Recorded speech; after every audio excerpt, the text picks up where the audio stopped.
you. Looks like we have a quorum tonight. I'd like to remind all board members, guests, to ask to be recognized by the chair if you wish to speak.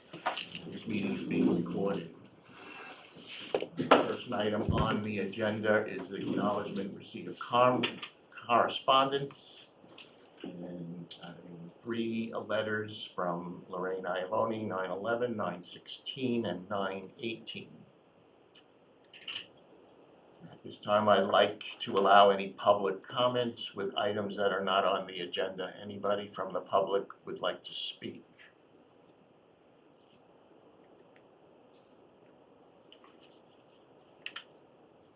Okay, so first item on the agenda is a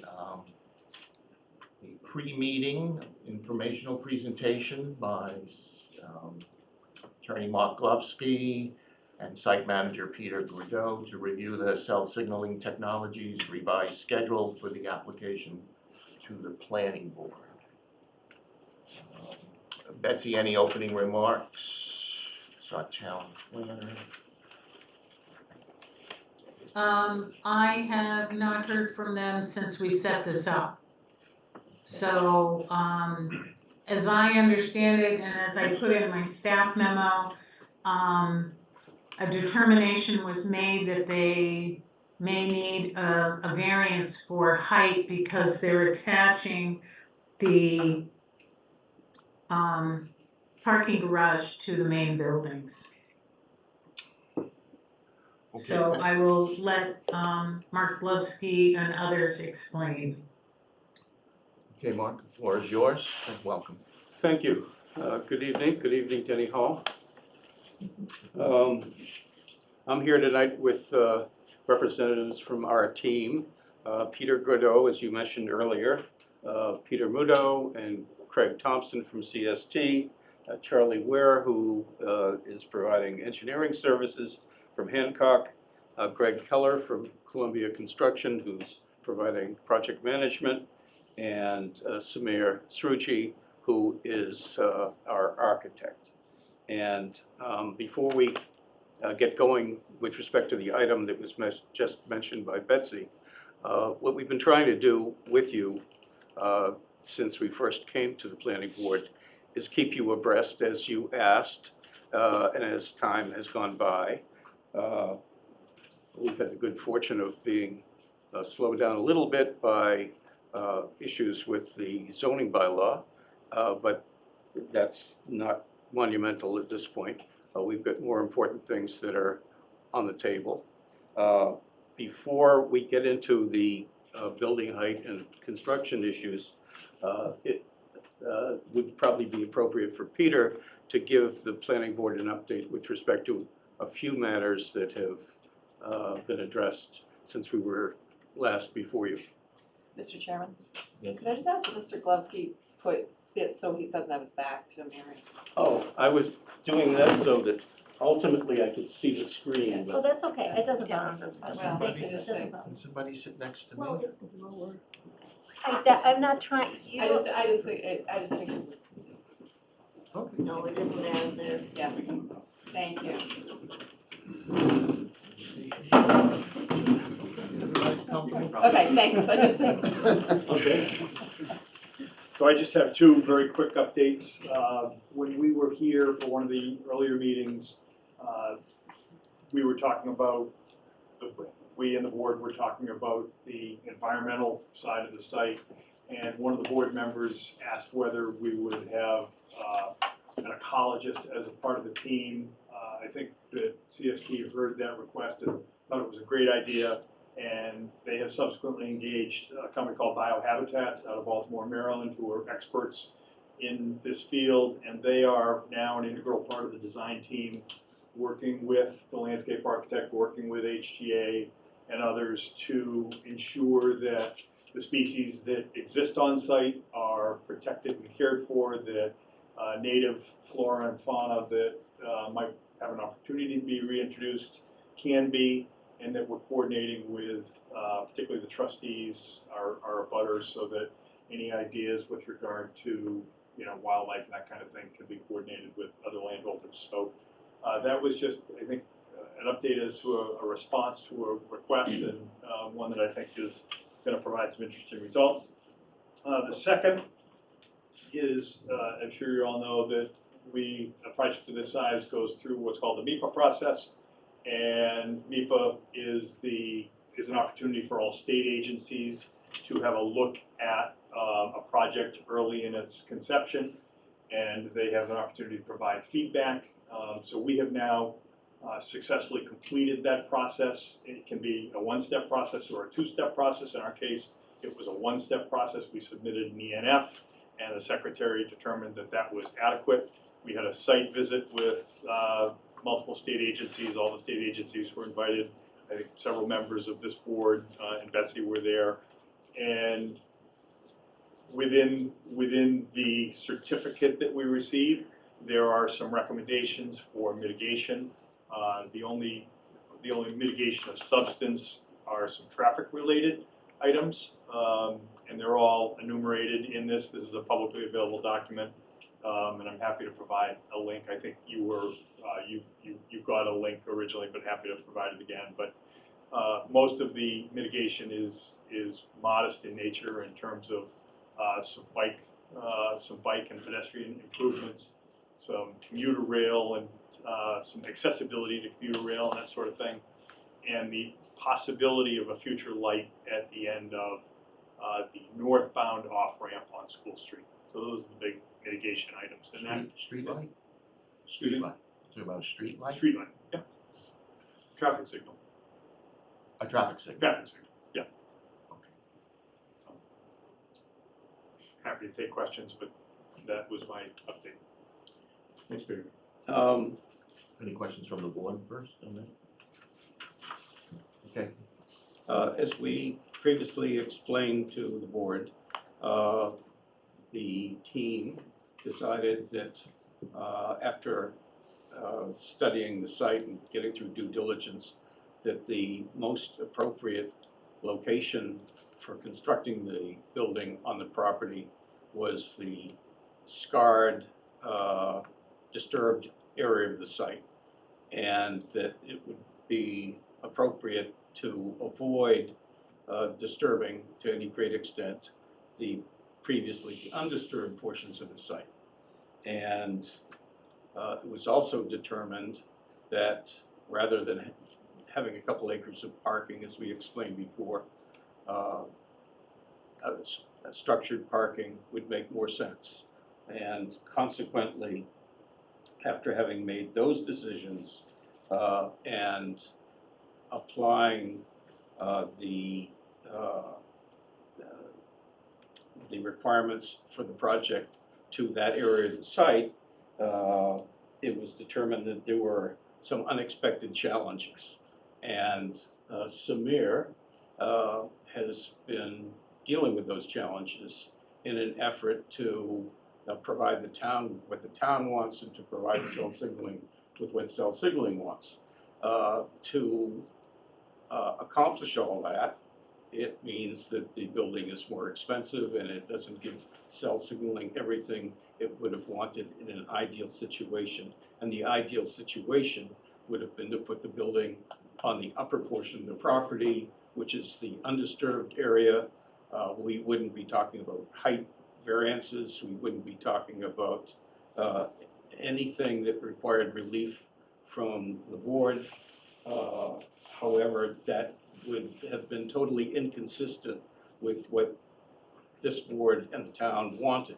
So we have pursued designing a building on that portion of the property that I alluded to, and under the circumstances, because of the topography and the nature of the building and the connection to the garage, it was impossible to do that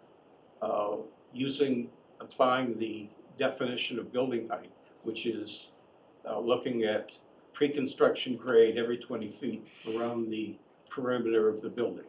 So what we are proposing and what we're going to talk to the zoning board about is modifying the definition so that, like some other communities, the height definition would apply to the front of the building, and that's the portion of the building facing 128, essentially.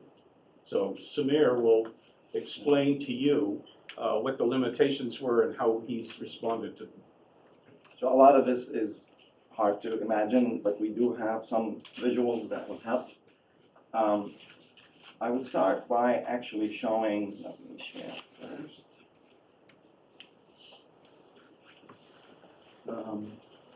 Can someone enable me to share? Yeah, when you logged in, then My name, Samir Sruji, HGA. see that on. Don't see you logged in. Are you logged in? I am, Ah, okay. okay.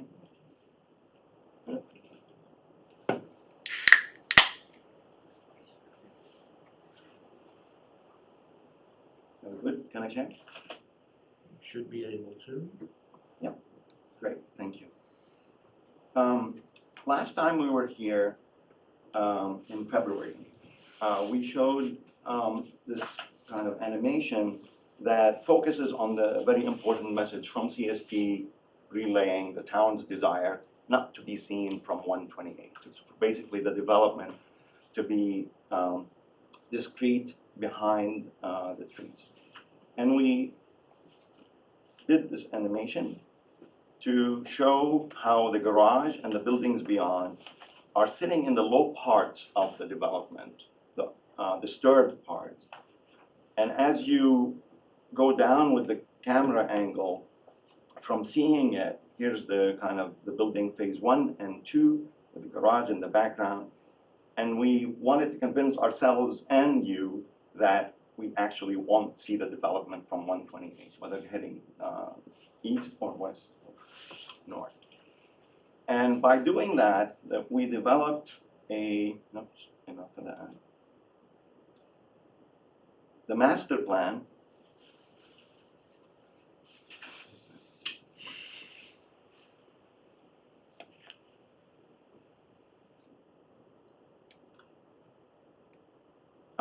just a reminder of what we used last time to illustrate the development in terms of the master plan. And so this is the site with this being kind of a cliff that is 40 to 45 feet high. The northern part is the disturbed quarry bottom, as we call it. And then the garage right here is also sitting in a disturbed part that is also part of the quarry area that they were digging up granite from. The current site plan looks like this, slightly modified from what we presented last time, but it's pretty much the same thing. There's a phase 1 that includes a lobby and a phase 2 right here. This portion right here, if you see my cursor, is where the cliff drops off the 40 feet. The garage is also planned in 2 phases, and as Mark noted, that we're linking the garage to the building. The investment that CST decided to do, again, in lieu of doing a lot of surface parking, is to make it even more convenient, attract people to come back easier, so they less of them will work at home, right, Craig? So the current design is developed a bit more than what you saw before. We're still developing design. We're beginning of design development phase. And as you can see, we're straddling the cliff and building a lot of the square footage at the lower parts. As we kind of settled on a master plan that does that, here's a section that indicates the portions, like 3 floors, are under that cliff height, and only 2 sit on the what we call the upper meadow. And that's the reason for keeping that low is the visibility from 128. And here again, we were kind of looking at the terrain and how it impacts visibility. For people that don't know, this is the site. This is what we're calling the cliff, and that's the quarry bottom, and that's what we are referencing as the upper meadow, the undisturbed part of the building. So where we hit the challenge is when we took the average grade definition in the bylaws that says you should calculate the perimeter of the building, and in consultation with the building inspector, he said that should include the garage because that's how it's written. So by taking all of these perimeters, specifically in the low area, our average grade height dropped so that we cannot be in compliance on the upper level. So in a sense, we're trying to meet the intent of the bylaw, and by doing that in a diligent way, we're penalized by not being able to have the 2 floors, or at least not be compliant. And I can zoom into. So this is the southern elevation with the relationship of the garage. As you can see, the garage is sitting in a dip, a natural dip within the site. The dashed red line across it, right here, is the grade of the road shown around it on the south side. Right here, the road is going from the high ground and sloping down, hiding it even more, again, from 128. So getting to the height average grade of 98.10 and using the allowable 55 plus 15 for the building, basically we are non-compliant, as you can see, by 2 feet 5 inches on the building, and for the mechanical room up on top, we're also non-compliant by 4 feet 5 inches. And that's our challenge, and that's when we realize we need to kind of think about what is the best way to kind of be able to do that. We think the intent of the bylaws are being addressed, as we're trying to illustrate, by building more of the campus in lower areas.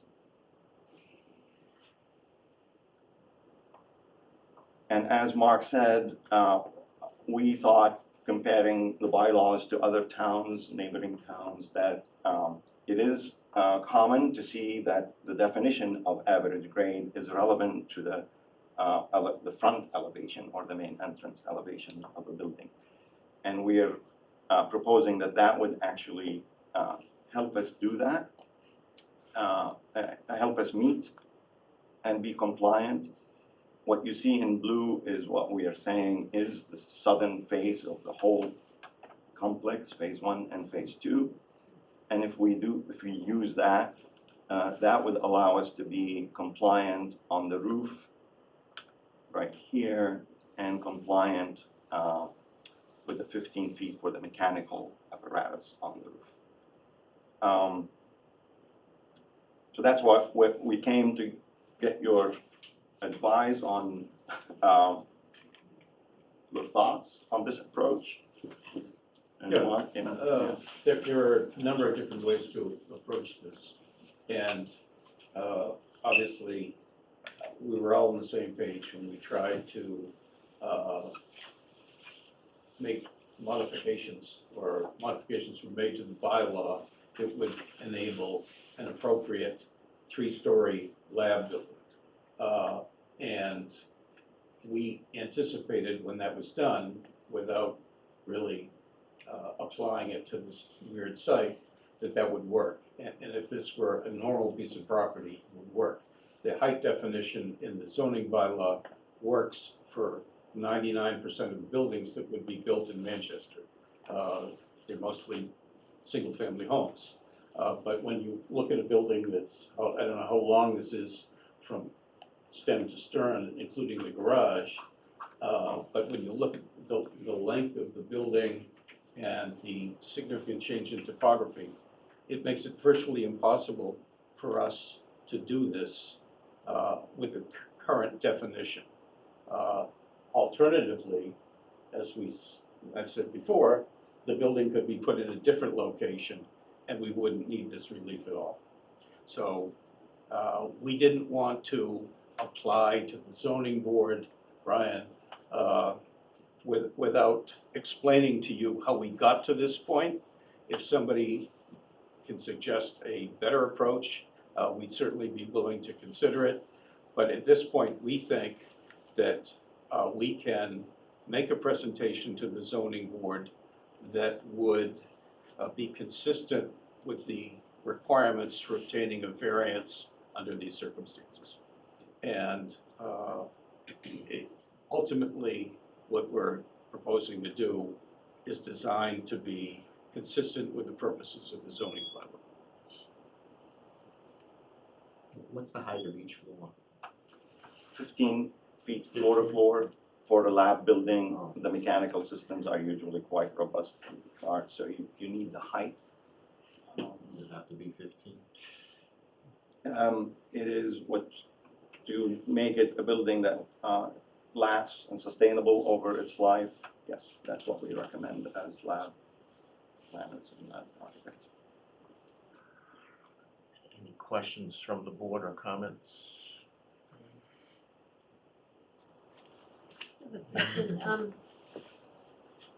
This is for the building and not the garage, is the garage No, a separate issue? Now, the garage, because of its connection to the building, Mhm. is counted as building. Okay, So it's it's the not, same. it's not like an accessory building or a detached structure. So when suddenly we went from 2 acres of surface parking to structured parking and connected it, it changed the equation dramatically. Okay, so it's the same issue across all the buildings? Yes, when we consulted with Paul about how should we calculate it, he said the garage is attached and the bylaw says you have to include it. We tried to avoid this with a meeting with Paul Orlando about a month ago or more. Yeah. And I think Paul was correct that it would not have been possible for him to take the position that the garage is not part of the building. The interesting thing, I think, is the way that the quote-unquote base elevation is determined. That's what's causing us the problem. If we had taken our entire project and put it on the high side of that ledge, we would easily meet height requirements. But in our effort to camouflage the building from 128, we've pushed it down over the edge of the cliff. And because that's 40 feet lower, you take the average elevation of that lower area, and then that gives you the base elevation. So by that base elevation, it calculates for our building to be taller. The same way with the garage. The garage is in the low area. If we took the garage and moved it up on the hill, we'd meet the zoning. So it's a little counterintuitive. You think that, well, by pushing things into lower areas and helping to camouflage from 128, which is the intent, that would be a good thing. But in terms of the building height, it does the opposite. It makes the base elevation lower, and then the exact same building with that lower base elevation, like if we detached, the garage were detached, or if we didn't have the garage, the base elevation would be much higher because the base is in that lower area, and the calculation is the average every 25 feet around it. So it's actually the introduction of the garage into the design that's driving the base down and then making the height of the building higher, even though it's, you know, without the garage, the base elevation is much higher and it's the same building. So it's a, And there are some built-in compromises that are being made. For instance, if you look at phase 1, facing 128, it's essentially a 2-story building. And so space is lost there. So it's a very challenging situation. Chris?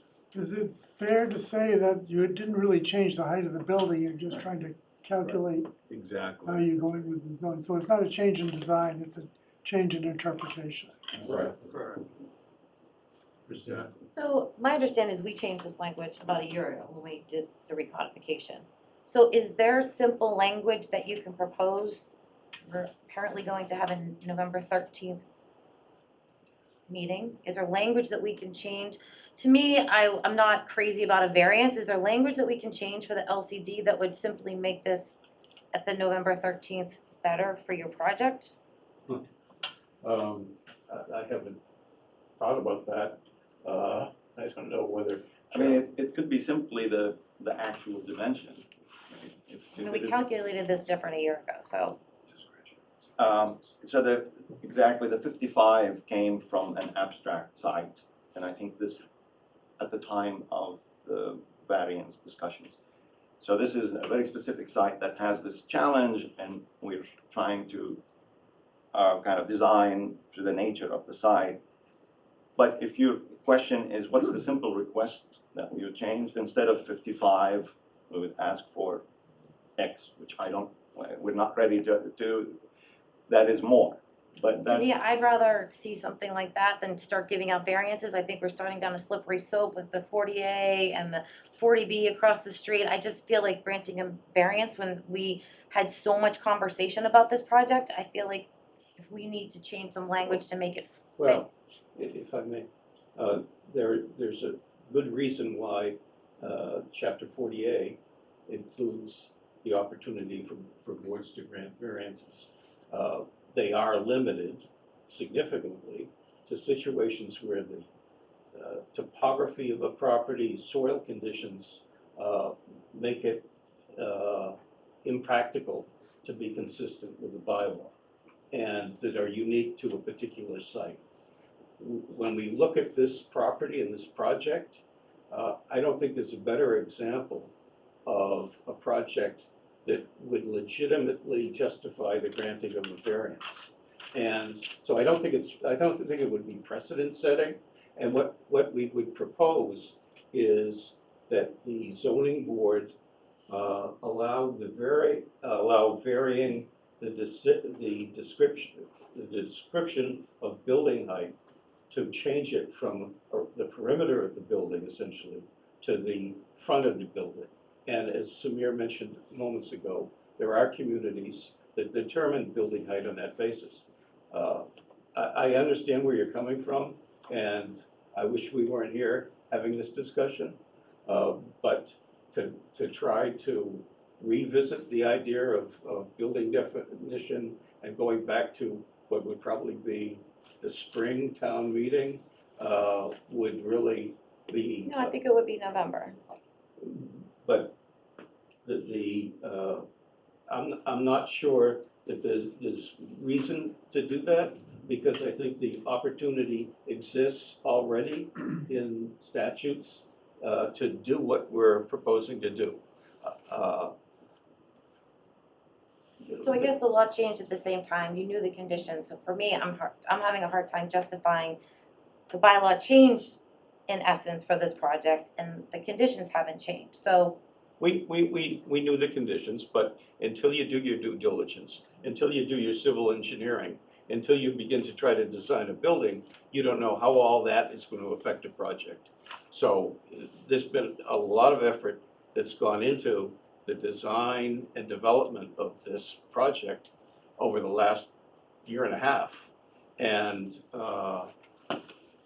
we couldn't have known what we know today when the planning board was making its recommendations with respect to zoning changes. All I'm saying, the definition changed a year ago, so maybe we need to look at that. Maybe that isn't the best definition. We've gone through this is the first project with this new definition, and maybe it doesn't suit our town needs.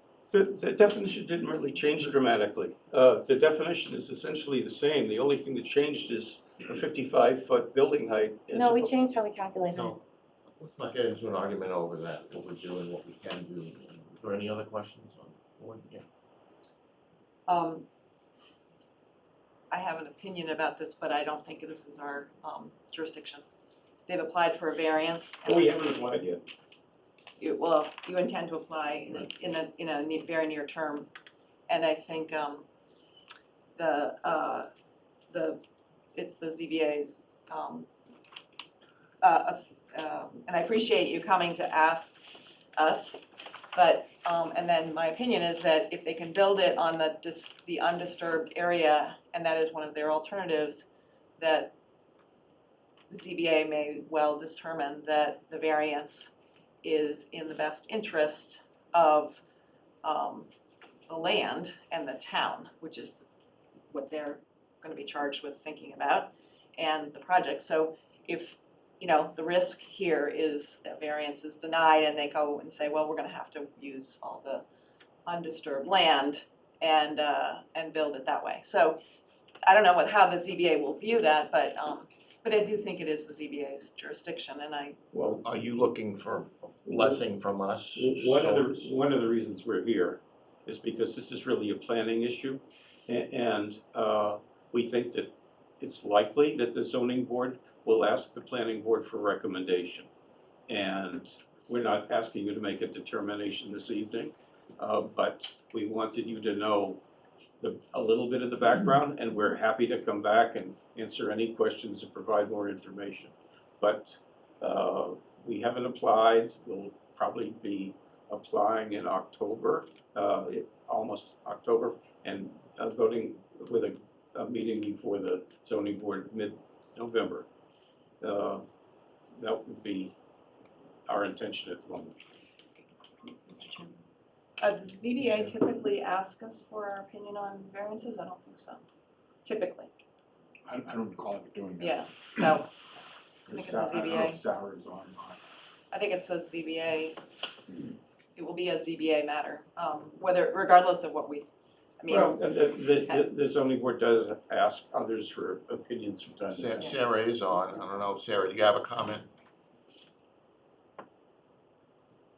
Sarah Melish.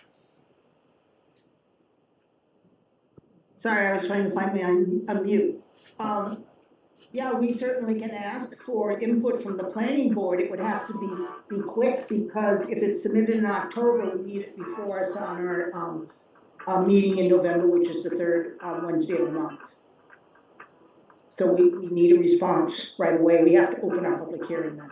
We wouldn't necessarily expect that the zoning board would. Oh, it's you? Oh, good tune. You're trying to calm our souls. The zoning board may not make a decision the night of the hearing. They often continue the public hearing, in which case there will be plenty of opportunity for the planning board to weigh in if the zoning board chooses to ask the planning board to do that. Yeah, Ron, I was just gonna say, the zoning board asked the planning board, like, during the 40B process, right? Like, it's just they look for a one-pager from the planning board, with a recommendation or not. There haven't been too many commercial projects in Manchester. I think that kind of thing is more likely to occur when something like this may be going on. But if somebody's building a house and they need a side yard setback variance, they're probably not gonna ask the planning board what the planning board thinks. Okay, any other comments from the board? Okay, yeah, is that all you have? That's really all we have at this All these point. people?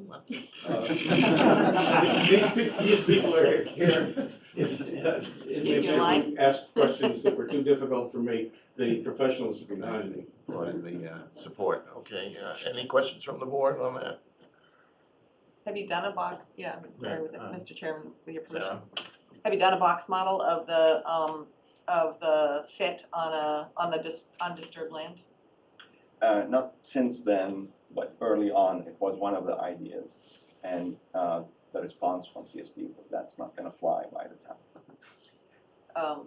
Well, it's, yeah. I mean, we can Conceptually, definitely. it might be interesting. If But that's- also, Michael Cohn was not desirous of disturbing any more of the site than needed to be I don't think any of disturbed. us are. Right. Yeah, it's clearly the yeah, best That's location. but I think that, I'm not on ZBA. As an illustration, you're saying of what it might, what it would do. If the planning board were asked for input, I would like to see the box model of the land, of what it does to how much land is disturbed that would otherwise not be disturbed. That would be a question, but it's my opinion that I think we're Sumit advisory only, Yeah. but. could probably provide both the zoning board and the planning board with that. Definitely, You mean the Revit model, the box model? just the visual or, Yeah, just, Yeah. 3D model, 3D model. however they, We'll- or even we'll just a be site doing- plan with the, where that is. So how much land, additional land would be disturbed? That's my opinion, but I'm not on the ZBA, so. So, we appreciate your time. So you said you would be filing the application next month? Is that- The application to the zoning board, Yes. probably the second week in October.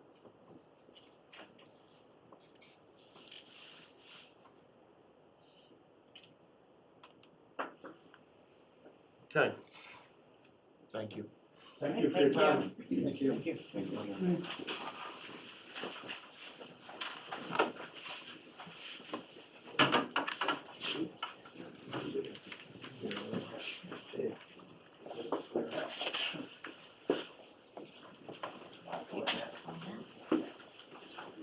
Okay.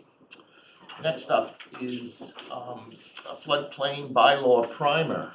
Eric Carlson of the Mass Department of Conservation and Recreation, the Hazard Management Program, will present a primer on floodplain zoning.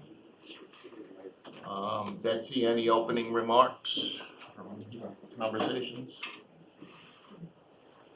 So, we have been working on the floodplain bylaw for a couple of months, and, Eric is the person at the state who reviews our drafts and makes recommendations, so his last comments to me, I think we had a numbering issue and some slight changes, but I think we're in pretty good shape for adoption at Springtown meeting.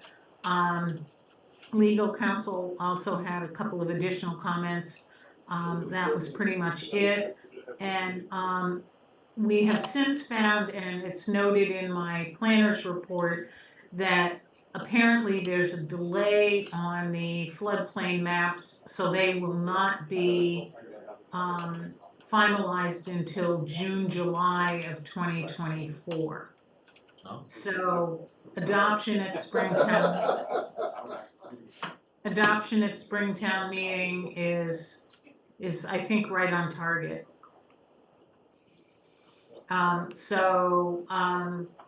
The board asked for a primer on floodplain, and Eric is the person to do that from the state, so we invited him to attend this meeting to discuss it. So it's all yours, Eric. Thank you. One thing I just want to say to correct something that you said, Betsy, we don't expect the mappings, the updated flood insurance rate map and flood insurance study to be effective until spring of 2025. So we had originally expected what they call a letter of final determination in December of this year or early January 2024. And what that means is the mapping becomes effective 6 months from the date of the letter of final determination. Letter of final determination is issued once the statutory appeals period is completed and everything, if any appeals are received, they're resolved. That has been put off by a year. Now we expect the LFD in December 2024 or January 2025, which would mean June or July 2025 for effective mapping date. So what that means, and just to backtrack a little bit, I want to give a little bit of background on the National Flood Insurance Program. National Flood Insurance Program is a voluntary program. Communities opt to participate in that program. In Massachusetts, all communities but 10 participate in the National Flood Insurance Program. When a community participates in the National Flood Insurance Program, essentially what they've done is they've made an agreement with FEMA that they, the community, will regulate development within the 100-year floodplain as identified on the mapping that FEMA provides, the flood insurance rate map and the flood insurance study that goes with the maps. In return for regulating development, FEMA will make flood insurance available through the National Flood Insurance Program within that participating community. So Manchester does participate in the National Flood Insurance Program.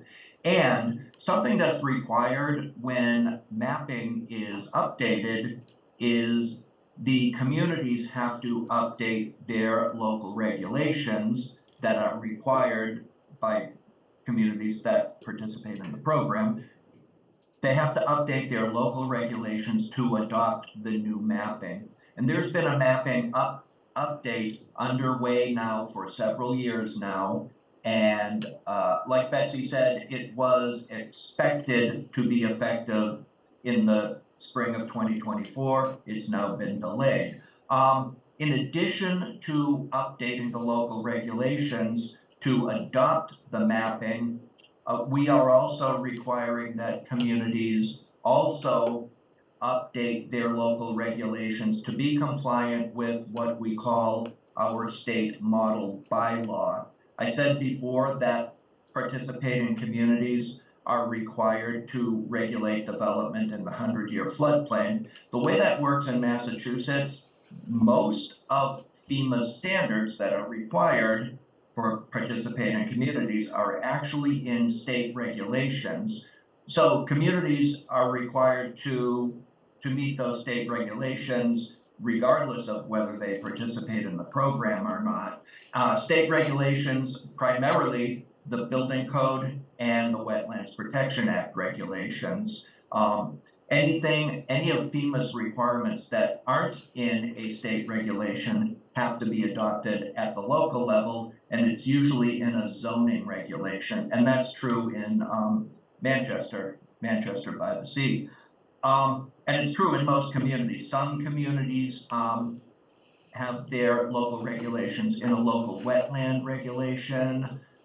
Some have them in a local Board of Health regulation, and some have them in different regulations, like they'll have some things in zoning, some things in the subdivision regulation. Anyway, our state model has everything in it that FEMA requires that isn't already in a state regulation. Just a few years ago, FEMA sat down with us and asked us to make some changes in our state model bylaw. So we did that in 2020. We added some things that weren't previously in our model bylaw. So there are some things in our model bylaw that are new to communities such as Manchester. So there are a number of new things that are being added to the zoning regulation. Most of those requirements that are new to the state model and new to communities are administrative requirements. So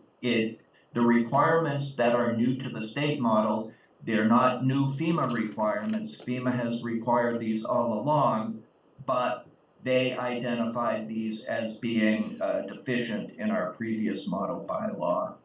And so anyway, I've sat down, or figuratively speaking, sat down with Betsy and gone back and forth with some drafts and some comments. And like Betsy said, we are pretty close to having a draft that would be considered fully compliant with the state model bylaw. Now, at this point, it's up to you, the community, whether you want to adopt that. Now, you could go ahead and adopt that at Springtown meeting, adopt those changes to be compliant with the state model bylaw, or you could wait till spring 2025 when the mapping is expected to become effective and adopt the state model bylaw changes as well as the updated mapping. So that's up to you. Either way, I will help you in that process to make sure it goes the way it ought to go. Couldn't we just write the regulation to refer to the current state map, the current mapping, and not worry about waiting till 2025? You could do that. You could update your zoning to meet the current mapping, but then you would have to update again in 2025 when the Could new we mapping just, could we becomes just effective. say it's the current, can't we just say current mapping without naming what? Okay, I see what you're asking. The answer is no, because, what that would mean, if you adopt something that says the current mapping, and then FEMA could change the map, and the map defines a zoning district. So changes made by FEMA would mean changes to your zoning district, and those changes would be made without being approved at town meeting. And the Attorney General will not accept a bylaw that has a zoning district that can change without being approved at town meeting. I got it. Right. Got it. That's- Can we just write the bylaw that's, so we can figure out how to just change the map at town meeting? If the language wouldn't change? I think you're asking is, the draft that Betsy and I have worked on, that would bring the zoning into compliance with our state model bylaw. So that would be fully compliant if you did that in your spring 2024 town meeting. Now, spring 2025, it would still be compliant with the state model bylaw, but it would have to be updated to adopt the new mapping that we expect to be effective in spring 2025. Sarah? I haven't done my homework on this issue as much as I should, and so can you said that FEMA, or the purpose is to regulate zoning within the floodplain district as defined by the maps. Can you give me a sense of what the high-level restrictions or requirements are for development in that zone? And then the second part of my question is, how do those, well, in our case, they intersect with the MBTA zoning, well, the half mile from our MBTA station certainly is part in the floodplain. So can you give us a high level what the requirements are? Okay, so like I said before, most actual standards for construction and other development are in state regulations like the building code. So the building code has standards for what's required for a new construction or substantial improvement of a structure in the floodplain. So that's in the state building code. Wetlands Protection Act also has standards for what has to be done for development that takes place in defined resource areas under the Wetlands Protection Act. The 100-year floodplain as defined on the flood insurance rate maps, whether it's coastal, it's called land subject to coastal storm flowage. If it's non-coastal, it's bordering land subject to flooding. So Wetlands Protection Act has standards that have to be met for bordering land subject to flooding, and they will for land subject to coastal storm flowage. What's required in the zoning regulation, like I said, are mostly administrative requirements. And if I could share my screen, I might be able to just kind of scroll through. If I share my screen, will you be able to see what I'm showing you? Yes. Yes. Okay, good. I am going to, Neutral enable. let's see, here it is. This is the model bylaw. Do you see a document on your screen? Mm-hmm. Yes. Required local bylaws, do you see that? Yes. Yeah, Okay. So, there's 20 different things that are required here, many of which you already have in your bylaw. Some of them are new and will have to be added. You already have a purpose, and that's number one, stated purpose. And it's basic stuff, ensure public safety, eliminate costs. I won't read the whole thing to you. 2, define the district using the flood insurance rate map, flood insurance study. Again, that's something you do have. It'll have to be updated. Designation of a floodplain administrator. That's new, and it's in the draft that Betsy's been working on. Permits required for proposed development. That's new. It doesn't take the place of permits that are already required, like building permits, order of conditions through conservation, but it makes sure that all things that are defined as development, and there is a specific definition for that, are reviewed and approved by the town. It doesn't have to be a formal permit like a floodplain permit. Some communities have that, like for instance, Beverly already has that. They've been doing that for a long time actually. But it has to be documented that you've reviewed this and approved it and determined that there are not adverse impacts from what's being proposed. Assure that other permits that are required are obtained, like if there's another state or federal permit, make sure that those are obtained. Again, these are mostly administrative requirements. Floodway encroachment is not administrative. I don't believe Manchester has floodways identified on the flood insurance rate map, although I do think you already do have that standard. But anyway, floodway encroachment, it's a riverine situation where an encroachment in a floodway has to be determined that it won't cause a rise in flood elevations if there is an encroachment proposed. Unnumbered A zones, there are some zones that don't have elevations associated with them. So any development in one of those zones, it has to be determined what flood elevation will be used. Drainage requirements for AO and AH zones. Subdivision proposals have to be reviewed to assure that these things are met. Minimize flood damage. These are very broad requirements, by the way. Adequate drainage is provided. Public utilities and facilities located and constructed so as to minimize flood damage. In unnumbered A zones, I talked about those before. They don't have flood elevations.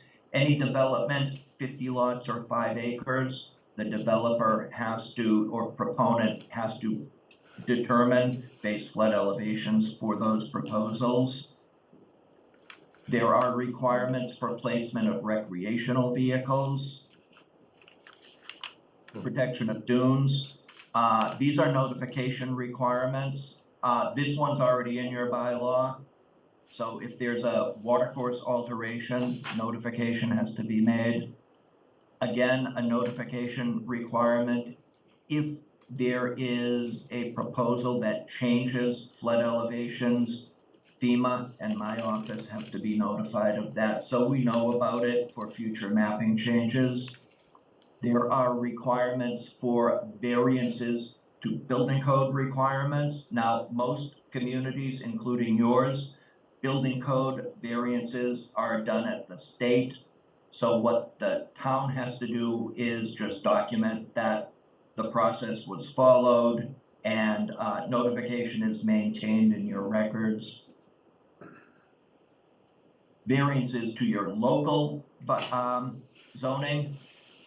If you have a variance to any of these standards I'm talking about right now, you have to follow this process. And then the last few are just legal abrogation, disclaimer, and severability. Local enforcement you already have, so that's just there because FEMA requires us to tell you that you have to have enforcement provisions in place. There are also some definitions. Not all of these definitions are relevant, but you will need to have this one for development.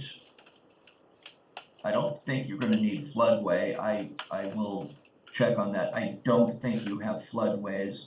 Functionally dependent use, highest adjacent grade, historic structure, new construction, recreational vehicle, and start a construction, structure, substantial repair of a foundation, variance and violation.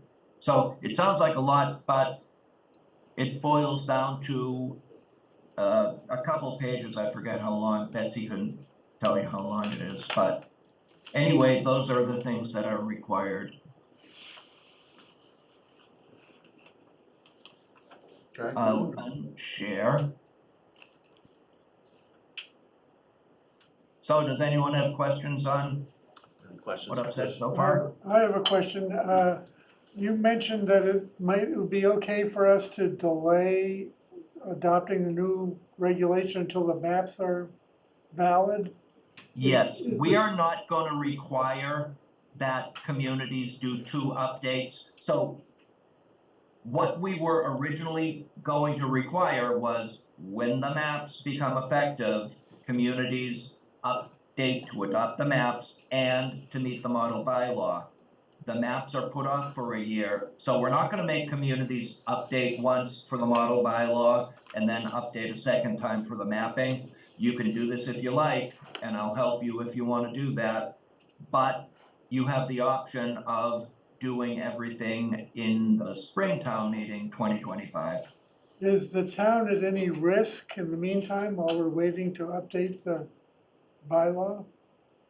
They're at no risk of being punished by FEMA, for lack of a better term. FEMA's not gonna require that you update to meet the model bylaw until the mapping becomes effective.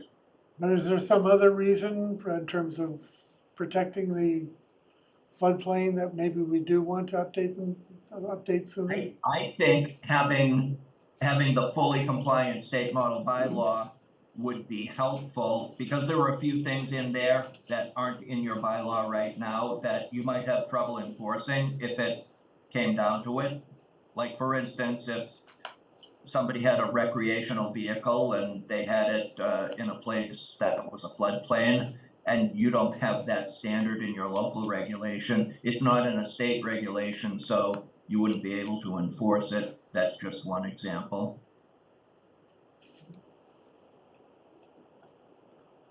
We have draft maps already, correct? Old ones, yeah. I mean, Are they gonna change? I mean, is there a reason it's being delayed till? Is it gonna change much from what we have already? Is your mapping gonna change? Is that what your question is? Yes. Okay, your mapping is changing. I think you have a total of 11 panels. Right. None of the 11 panels are changing. I wanna note, I don't think I said this before, but the mapping update is only for the non-coastal floodplain. So none of your coastal floodplain is changing, but you have non-coastal floodplain. And there is a mapping product that I can show you. Actually, I can probably give you an example if I share my screen once again. I think it's going to be on this tab. Okay. Okay, this is one of your effective maps.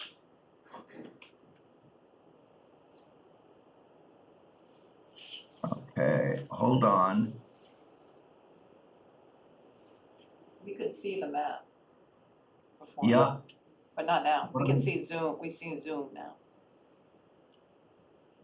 okay, so I'm gonna have to share a different screen.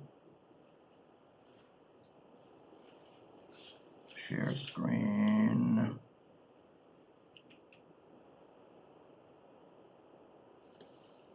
Okay.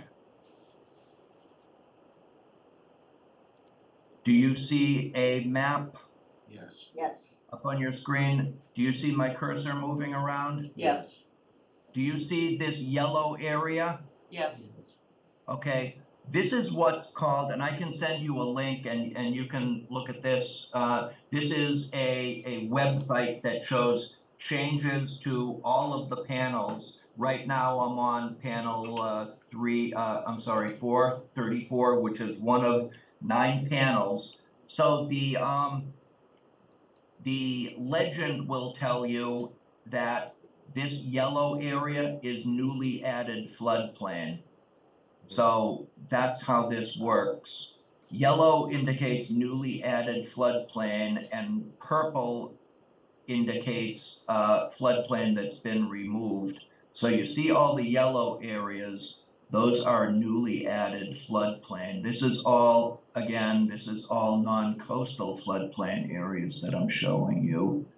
I'm just trying to zoom out, see if I can find a place where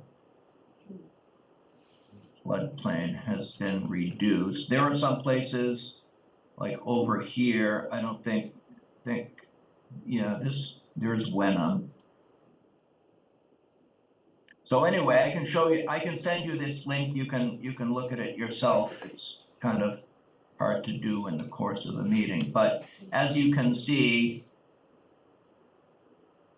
takes a little while for the computer to catch up. As you can see, there are places that are added. Any place, like I said, any place where you see that yellow, that's added floodplain. On this panel, I don't see any reduced floodplain, but I know there is reduced floodplain in there also. So I can send you that link. You can take a look at that. I'll send it to Betsy, and she can make sure everybody has that. Again, those mapping changes won't happen. We don't expect them until June or July 2025. Thank you. Betsy? So, 2 points. When Eric had that map up, I'm not sure if Eric is aware that the dam, at the Inner Harbor is going to be removed, which will allow, full flow of, I believe that's Sawmill Brook. Okay. That is gonna allow free flow, of that whole area that was shown in yellow. So I will follow up with you on that, and I will have DPW send you the details of what they're proposing to do, because that may impact that flood zone area. Yes, and it may very well, that would be one of those situations where I showed you some of those newly required administrative standards and submission of new technical data that would fall under that. So you could also submit it, you are right now in an appeal period, which will end at the, I think it's November 30th, started September 1st. And the community did get a letter to that effect. So Yeah. there is an appeal period. I can, if you don't have a copy of that, Betsy, I can send you that. And No, I have that. Oh, you do? Okay, very good. So I will send that to you with DPW's information. Okay, What very are good. we appealing? What's the appeal? You're technically appealing the maps and the flood zones, as I understand it. But they're not ready yet. You could, you don't have to appeal these. This could be a situation, if you think this, you have information that would change what's on this map, you could supply that information as part of an appeal, you could, or you could submit it under that standard that I told you about, submission of new technical data. There's a number of things you can do.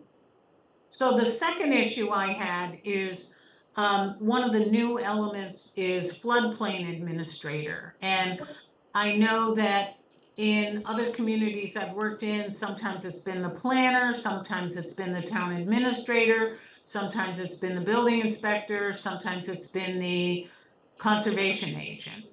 And in Manchester's situation, we have a part-time building inspector, our conservation agent, her hours were recently cut pretty dramatically, so I'm not sure if she would have the time to do it. I'm not sure that the town administrator is the appropriate person. It seems to me that the building inspector who's dealing with building code is the logical person.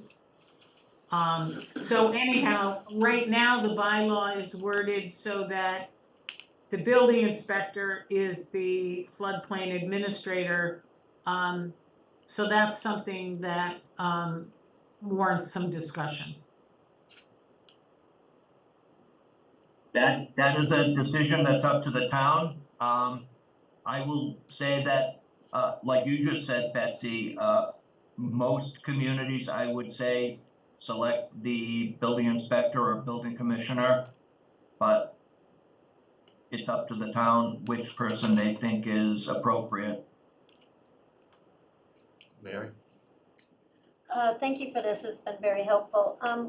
Just wanted to get your take on it. I had made a recommendation, that other communities have done, I think Gloucester is a good example, where they've put in this bylaw, some restrictions, and I think it usually applies to the VE zone, which would be coastal.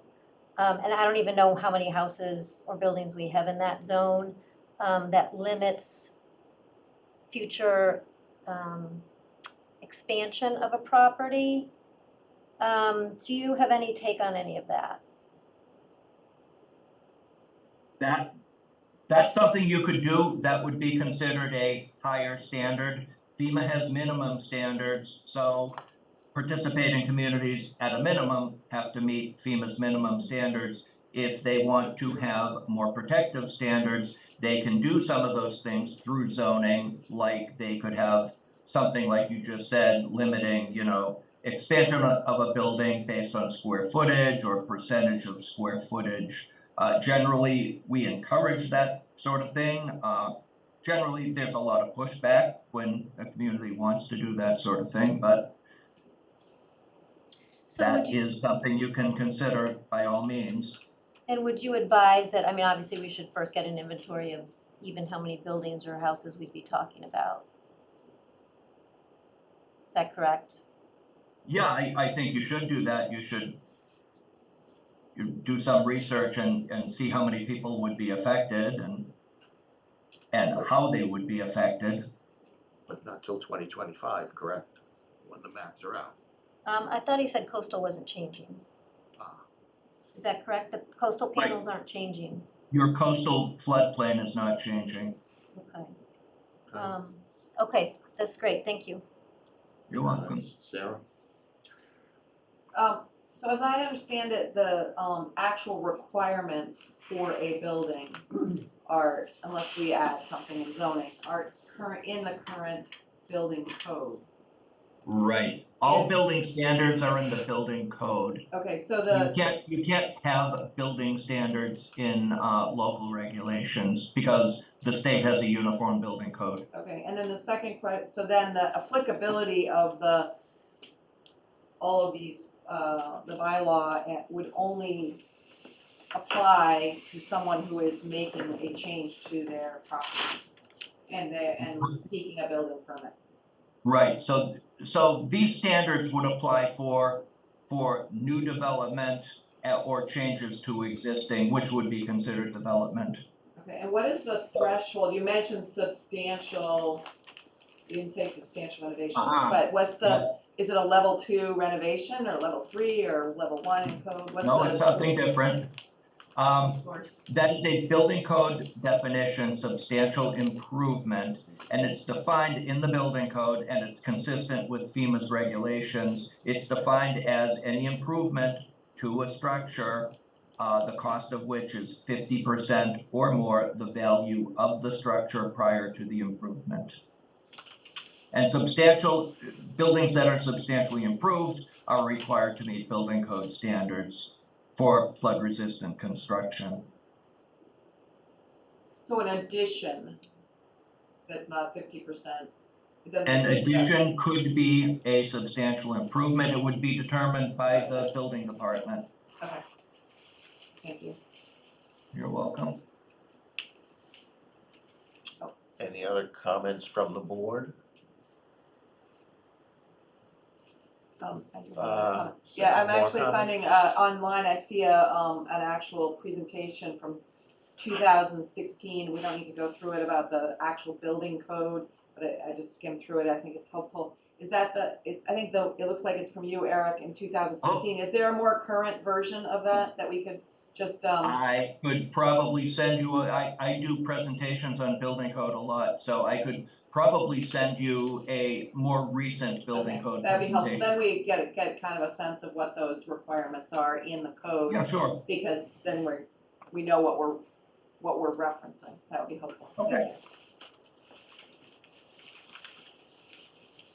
Okay,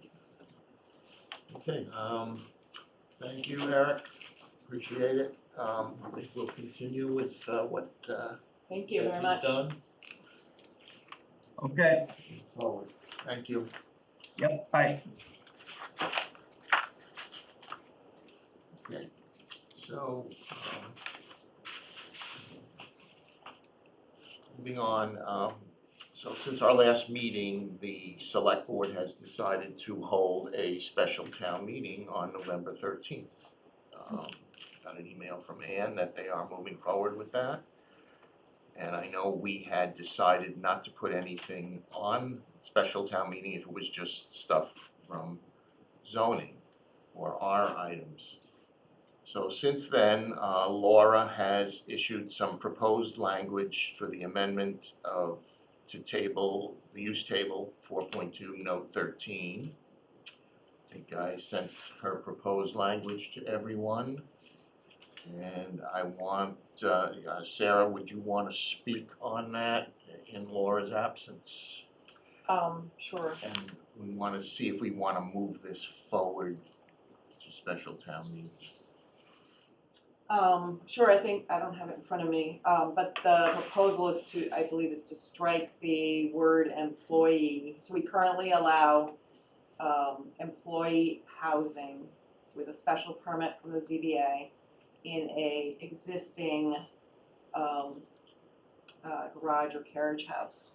And her proposed, and we learned that to add family, which was our original intent, to an employee and for a family member was not legal, because we would be restricting who can live in a particular dwelling. And thus, we can infer, I believe, that the employee, the limiting that use to employee is also problematic. So Laura's proposal that she suggested last meeting is just to strike employee and to restrict the, you have that right there? Okay. And to prohibit that for short-term rentals. And to put that on the town meeting, November 13th town meeting warrant. And I guess I didn't really, I'm just paraphrasing what she said last time, which is, this is a small step to toward less expensive houses that are secondary to, that's not the right word, the primary structure. What's the word I'm looking at for? Less, yeah, they're behind, yeah, they're not the primary structure. And that also would allow potentially houses that for family members who might be seniors or might be juniors for that matter, but So, yeah, I think Sarah Mellish, it was requested by the ZBA, and Right. maybe Sarah, if you could speak on the ZBA's concerns on this language. Yes, so there's two concerns. One is what we've been seeing is that people, there's three things actually. That people want their family members to be able to live in detached dwellings because the parents want independence. And in order to allow them to do that, they have to, quote unquote, pretend to be employees. And there's nothing we can do about that if they say they're going to be an employee. Number two is that this bylaw originally was intended for the large estates where they used it for employees. And over the years, the town has lost sight of that, and many of those units are now being rented. And then the third thing, to anybody they want. The third thing is, it says existing accessory unit, but it doesn't have a date attached to it. So we had a situation on Central Street where the accessory dwelling was built relatively recently, and we had no date to reference as to by which date it needed to have been erected in order to qualify under this segment of the bylaw. So there needs to be a date attached to the quote unquote existing. And I'm assuming the existing was meant to be whenever this bylaw, this section of the bylaw was added, and I have no clue when that is. Thank you. Okay, Betsy, any comments from, we received from town council on this? You had questioned? Council. Not yet, because I haven't sent town council, I don't think I sent town council the full language. Okay, but there was a I can do that. discrimination issue, there was a legality issue with the current Well, that language? was on a prior, version. Okay, Where legal counsel made the determination that it can't, it violates the law, Fair Housing Act and whatever, as it relates to a family member. And so, there were a number of concerns he had regarding one of the last drafts. And my concern with this most recent change is there's reference to a family dwelling unit, which there's no definition of a family dwelling unit. And then there was another concern. I mean, the issue is whoever lives in a unit, whether it's a relative or an employee or a private individual, it's still gonna have the same impact. You still have somebody living in an accessory unit. any discussion further on the board? Sue? I might be confused, but I guess I would like to know what is our goal in Sure. making this change, because I'm not sure that the change achieves the goal.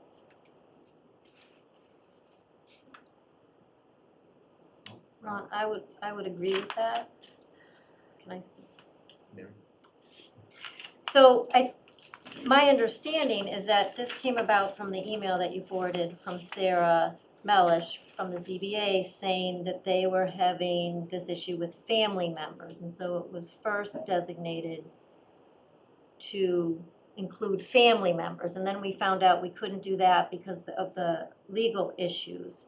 So now it's become so watered down, we're just saying for an accessory structure, attached, not attached, no date attached to that either, that this opens it up to anybody with no square footage requirements, no size limit, no size limits. Obviously, it'll have to go to the parking, off-street parking table to get capacity for off-street parking, but this just becomes kind of bypassing our current ADU bylaw and say people would just come under this one to get an ADU passed with no restrictions. And so if that's what we want to do, if that's how voters want to vote, that's fine, but that was not the original intent of the ZBA sending that to us.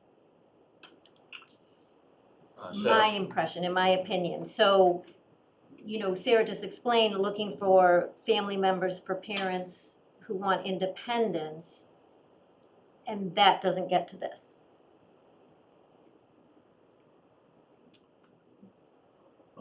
Sarah, any comments on that? Sarah Melish? Yes, Sarah Melish? Yes. So I think that the original intent of the law and what we intended by including family members is that the units would not be rented, because they were never rented to employees. And so it makes sense that you would have family members there and not rent them. So that's kind of, and I don't know if you can add that in the bylaw and say they can't be rented on any basis. And that would kind of protect from having third-party renters.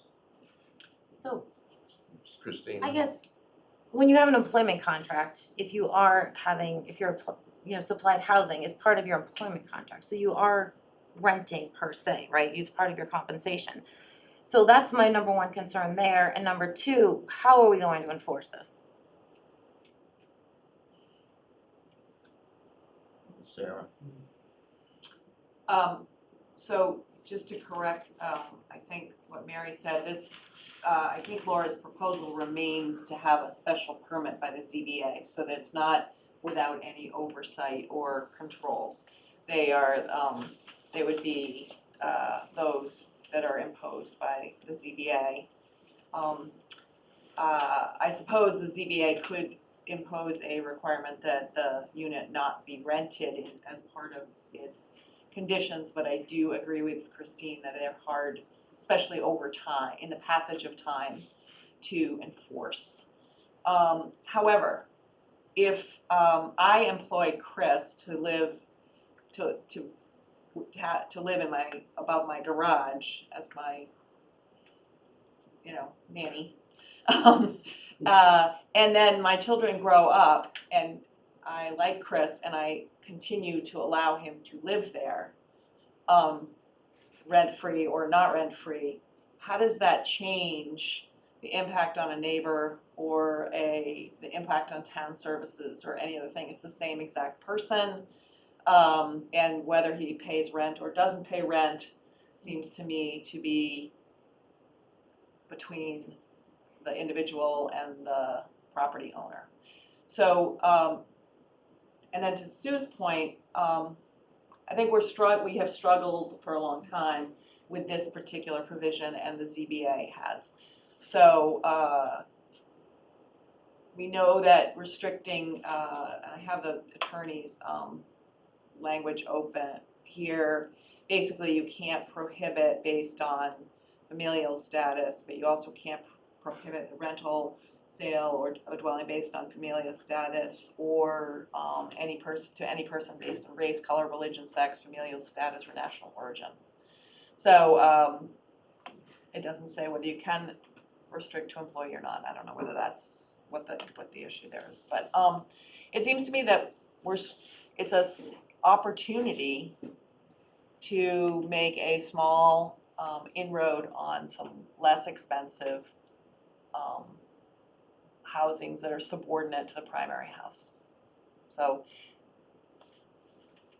that's what I think we are trying to do, and we have been unable to do it in the ADU bylaw and attack all of the problems that are in 9.1.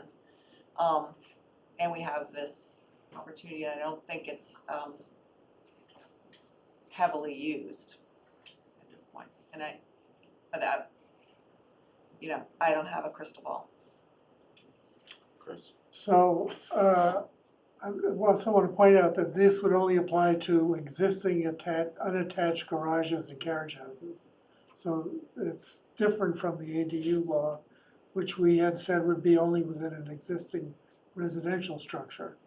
So right away, what we're really talking about here is providing an opportunity to create housing inexpensively in existing buildings in neighborhoods that are not currently being used for residential use, although I suspect most of them are already being used residentially, and this would be a way of regularizing, is that the word? Justifying, legalizing existing illegal units that are throughout the town. So I think it's a good idea, and we should proceed with a public hearing on it. So, 2 points on that. So, to Sarah Melish's point, then we should put in the date that this bylaw was created. So I don't know what that date was. Actually, I might find it. Because existing, to her point, could mean it was built yesterday. And it doesn't say detached. So I don't know if that was your intent. But it did say detached. What's that? It says existing garage or carriage house. Oh. It doesn't say attached or detached. Well, we could, So I think it's getting closer if we put in the date of when this bylaw was introduced, because again, existing doesn't mean anything.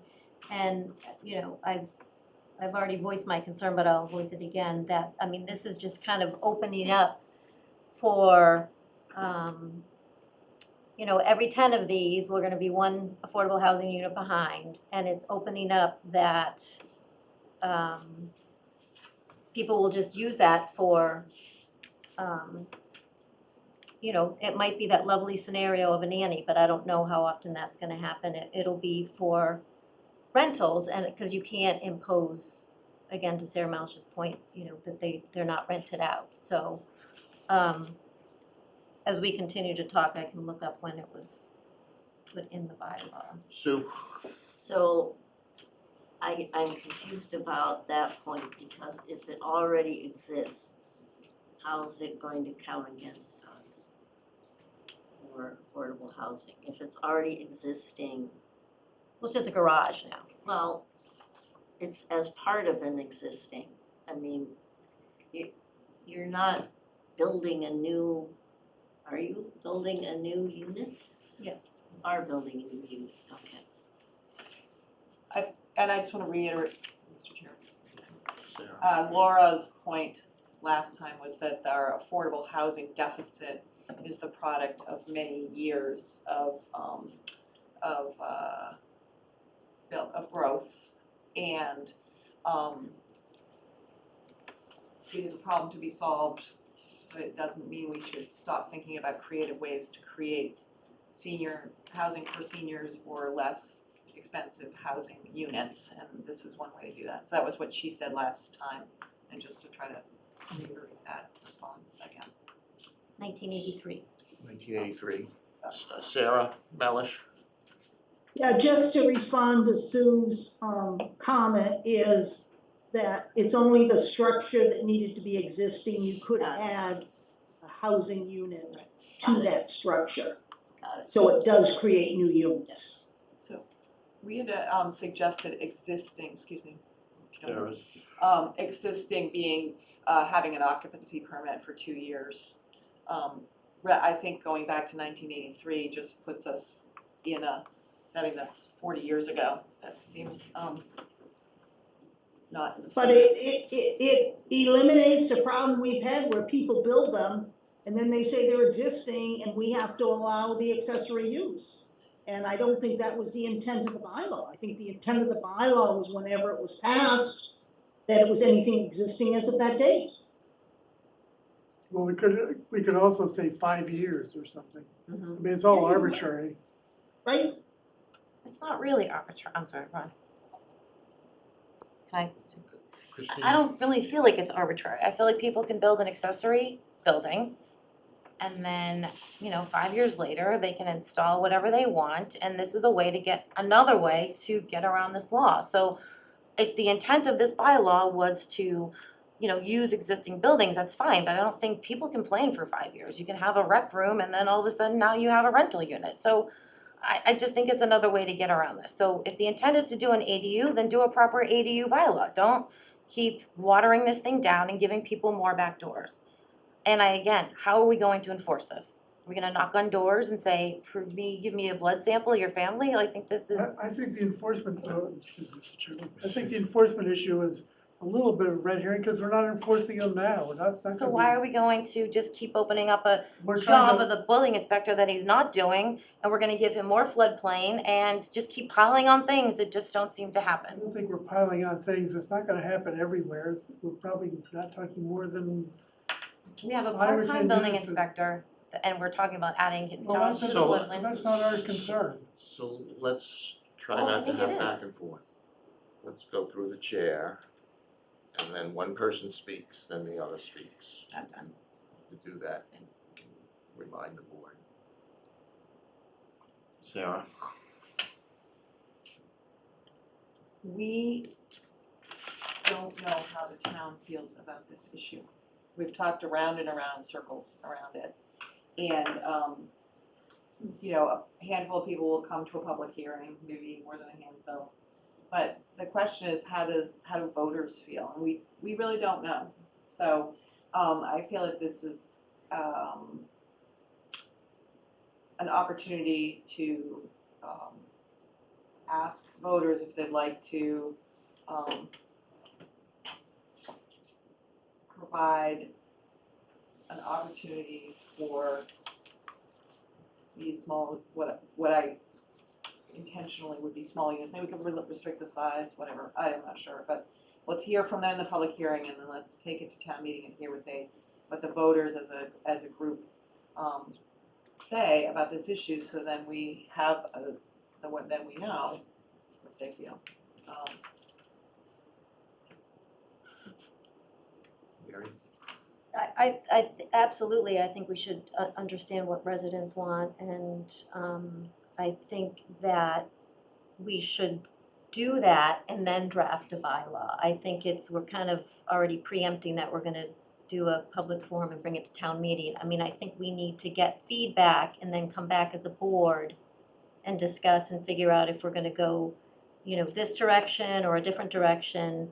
Give it some time to draft properly, because this is just very weak at the moment. There's no bumpers around it whatsoever, so I think it makes sense to do a public forum or, an open house or whatever you wanna call it, to understand what residents want, and then draft the bylaw.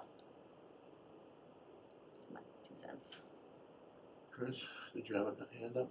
No, I didn't. Okay.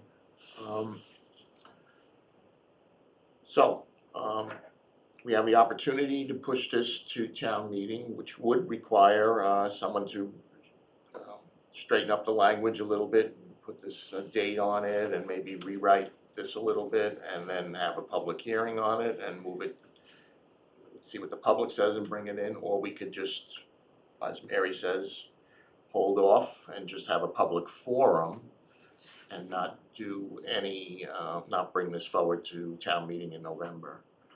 So, I think that's what the choices are.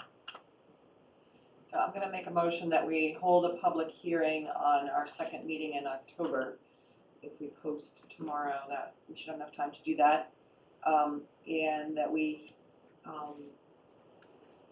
following that public hearing, we make a decision about its moving into town meeting or not. Holding the public hearing does not obligate us to put it on the town meeting warrant. And it will give us an opportunity to hear some good ideas from people, think a little bit more about it, and to revise it improve it as necessary, or table it as necessary. So that's my motion is to move it forward to a public hearing in our second meeting in October, whatever date that is. Is there a second on that? I'll second it. Okay, any discussion? I have a discussion item. So in order to do that, we would really need to get some kind of draft language tomorrow to the Cricket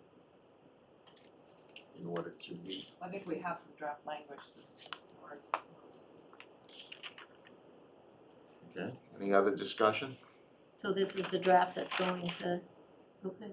So Sue? is the language is it what was attached to Laura's email to you? Yes, Is that it? that's the language. That's the language. But I think we can sharpen it a little bit with this, maybe date restricted, and I think we could rewrite the language a little bit tonight.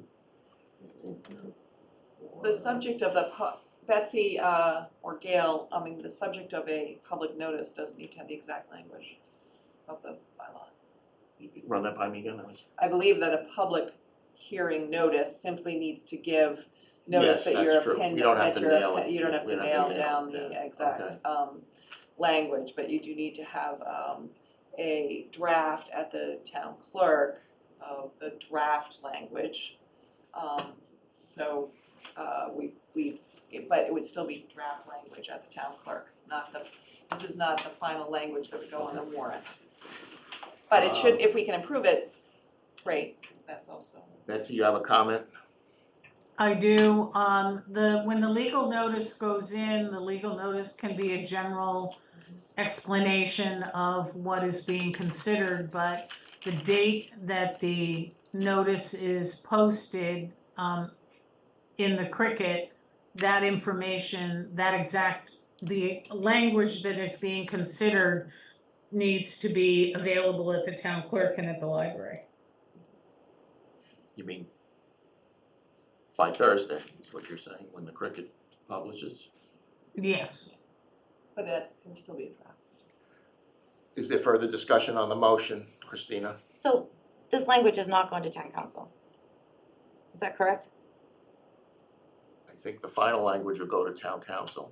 Correct me if I'm wrong, Betsy, but that's the procedure.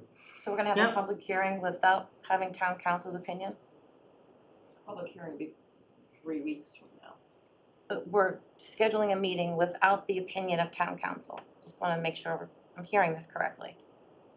I can probably forward the information tonight to town council and get comments on what he might have concerns with.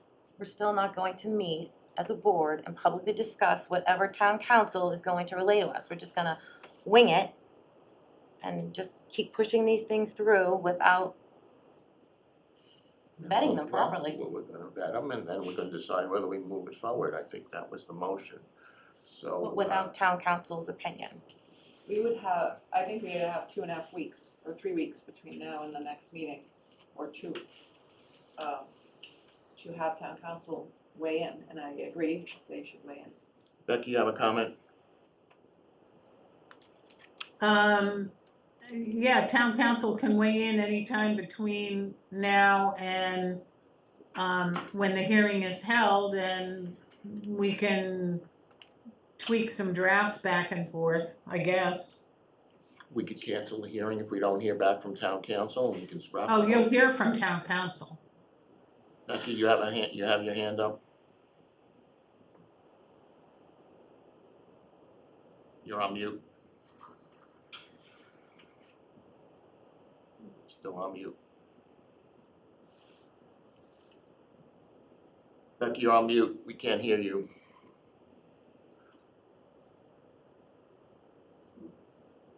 It's like technical difficulties. Ron. Christina? So trading emails back and forth is in violation of the open meeting law, right? So we actually need to get town council's opinion and then meet as a board and discuss it. We just can't trade emails. So No one's suggesting that. that's what we just said. No, Don't you have a meeting on October 10th? Yeah. Yes. So you could discuss it on October 10th, right? Yeah, we can discuss it then before the public hearing. On, did you just say 25th. the second? She said the second meeting in Second October. meeting,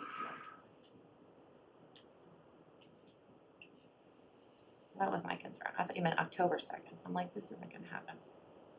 So the 16th? The 10th, the 23rd?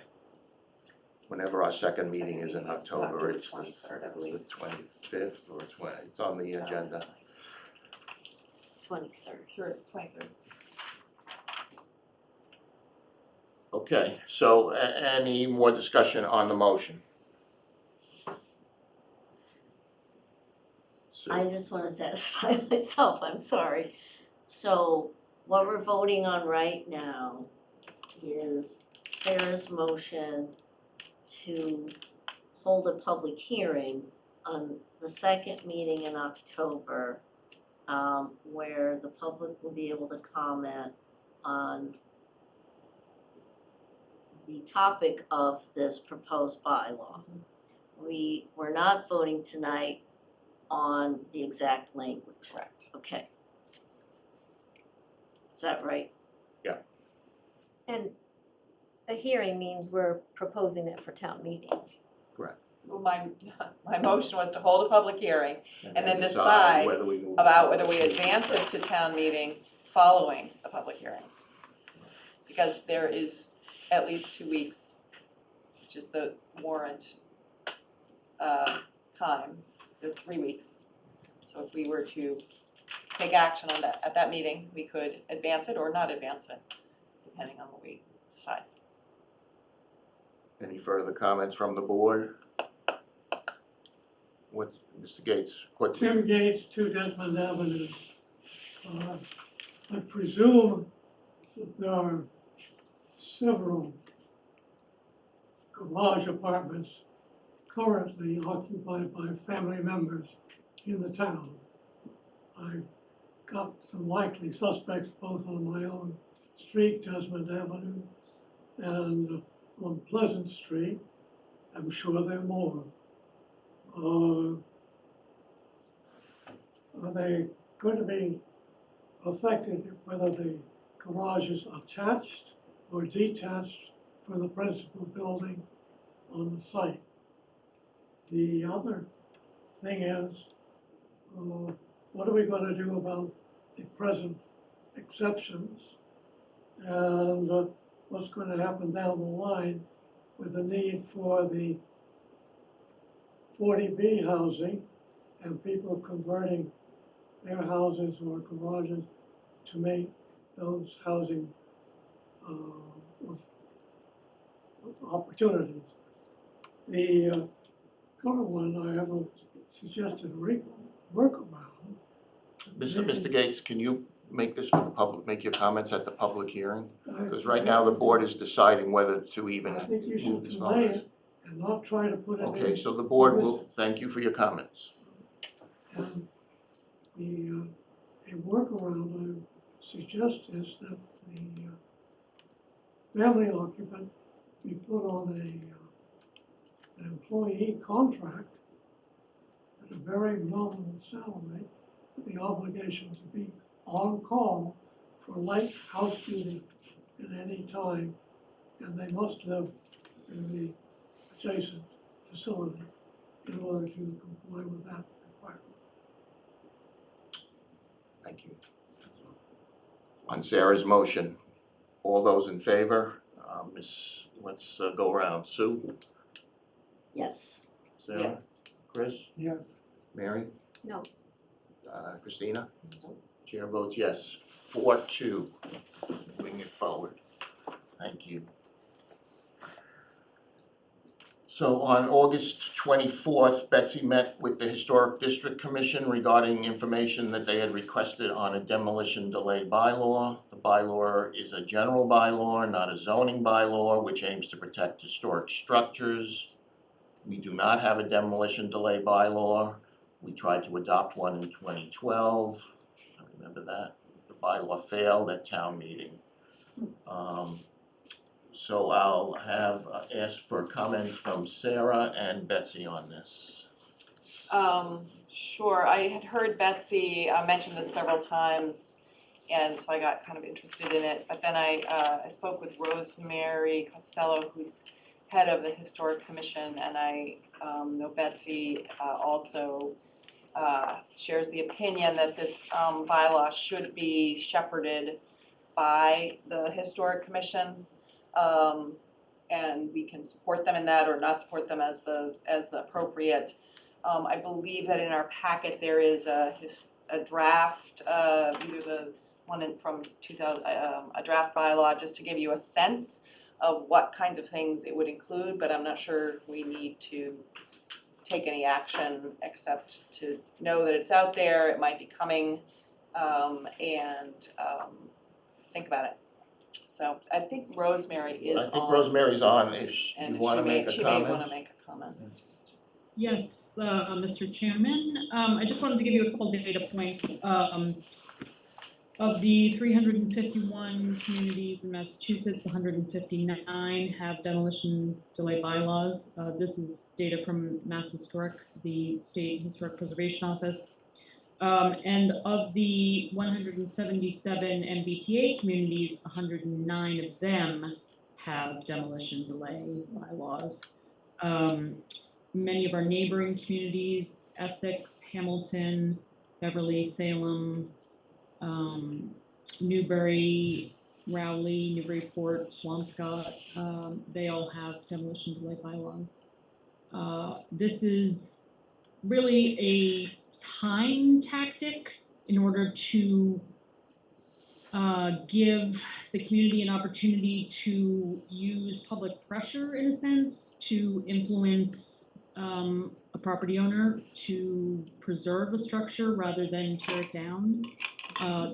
There is no prohibition from tearing it down ultimately. It would just delay the timeline of the demolition and give the community the opportunity to find other solutions for a historically significant or architecturally significant structuring the community.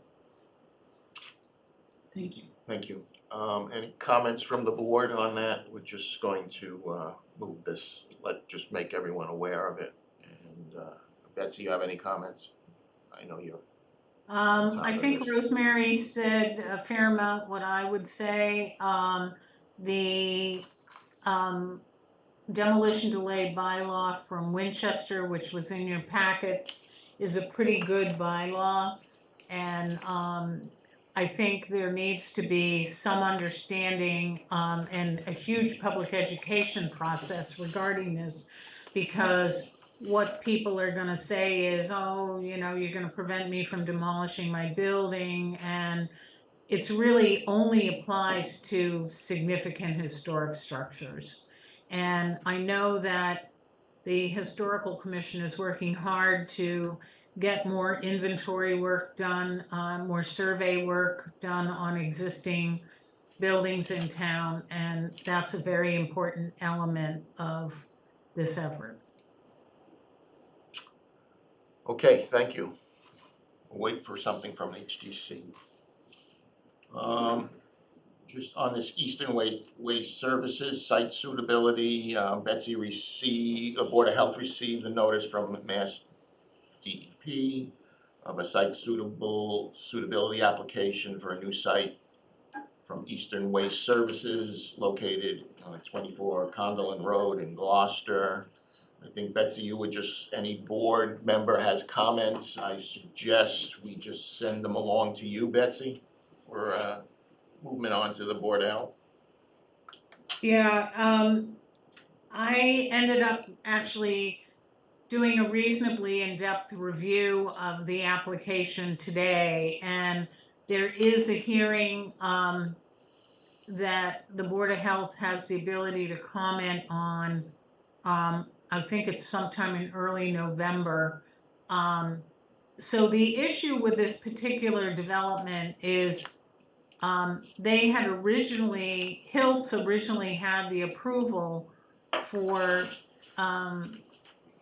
operation of a certain volume of tons per day, and they were far exceeding that. So this new application is basically to rectify that they were exceeding their limits. My main concern in the whole thing is traffic, because most of the traffic will likely be on Magnolia Avenue, 127, and 128. And I didn't have a full opportunity to dig into the traffic, but I think it's important to try to shift the traffic to 128 and Essex Ave and Magnolia Ave in Gloucester to get to Condolin Road.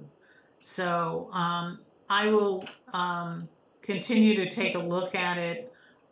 It's online, and it's also the Board of Health has a copy, and there's also a copy at the library. So if anybody wants to review it, and I probably will have comments that I will forward to Ron regarding this. I think I put it in the packet too on Sunday, but Yeah. Sarah. Betsy, specifically the traffic consideration would probably be the height of the bridge on Lincoln Street. Because they would come in, if they came through Manchester, they'd come down School Street, Lincoln Street to Summer, and then to Condolin Road. So maybe if there's any way that the hearing could condition the directions to the site to come 133 to Magnolia Ave. Because the height of the bridge could be an issue for the trucks bringing construction debris and the safety around the school. So I do think traffic is probably an issue.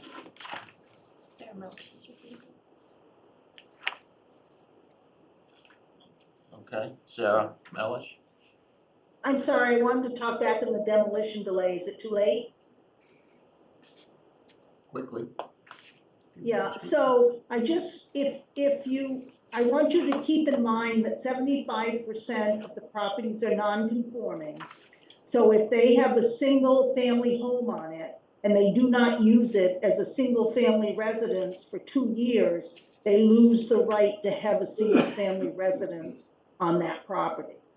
So the demolition delay might impact ZBA with respect to variance requests if it goes for 2 years. That's all, thanks. Just keep in mind. Okay, thank you. Sue, So on this, this meaning, meaning waste the, services or the demo? Hiltz thing. Yes, So I haven't looked at anything other than what was in our folder. But it looks like it is a big change because it was recycling. And this is construction and demolition waste. correct. That's different. And it's a much bigger volume. And this facility, it's near University Lane and Manchester's Magnolia Avenue, sort of, where it is, where you can hear it. So, that was just a couple of things I noticed, and I wanted to make sure I read it correctly. It's not just recycling. Right. And that they're gonna be doing more than simply sorting recycling That's right. there. Construction is bigger. Right. Is there a noise, maybe Betsy could pass along noise concerns? And- So all the work is supposedly being done in a new facility, about a 14,000 square foot facility that's being built on the site. They're asking for waivers from setback on 2 sides, from one's 50 foot and one's 75 foot, and 100 foot's required. And what the proposal is they take a truck into the building, the truck dumps all the stuff, and then they sort through it, and it gets shipped out to various other locations for recycling. And unfortunately, a lot of the nearest recycling facilities are west of Boston. The one that comes to mind to me is there's a huge facility at Fort Devens. So there's a lot of trucking involved.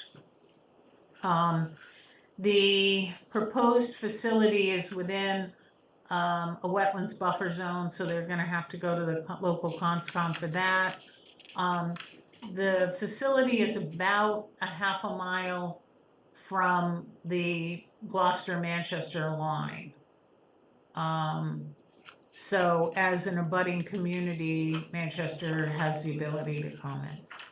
So I think it's a better situation that they're building a bigger building and everything is happening in the building. And if there's any liquid refuse that is apparently collected in a tank and then pumped out. So they really are looking at a number of different things, but 350 tons a day is a lot of waste. So anyhow, I'll dig into it a little bit more and I'll draft something up for the board to review. Okay, thank you, Mayor. Yeah, I mean, I don't know what the exact process is, but how can we respond, not we, the planning board, but the town as the town? Is the town positioning to have a cohesive response to those concerns with traffic and potential noise and volumes and all that? I guess that's a question to you, Betsy.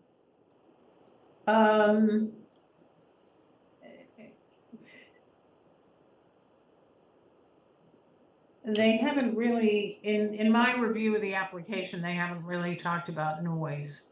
I think because they're moving a lot of the activity into a building. Traffic is something else. So, I mean, I can draft something up and share it with the select board and the planning board and you know, if But- there need to be additional information, then we can add it.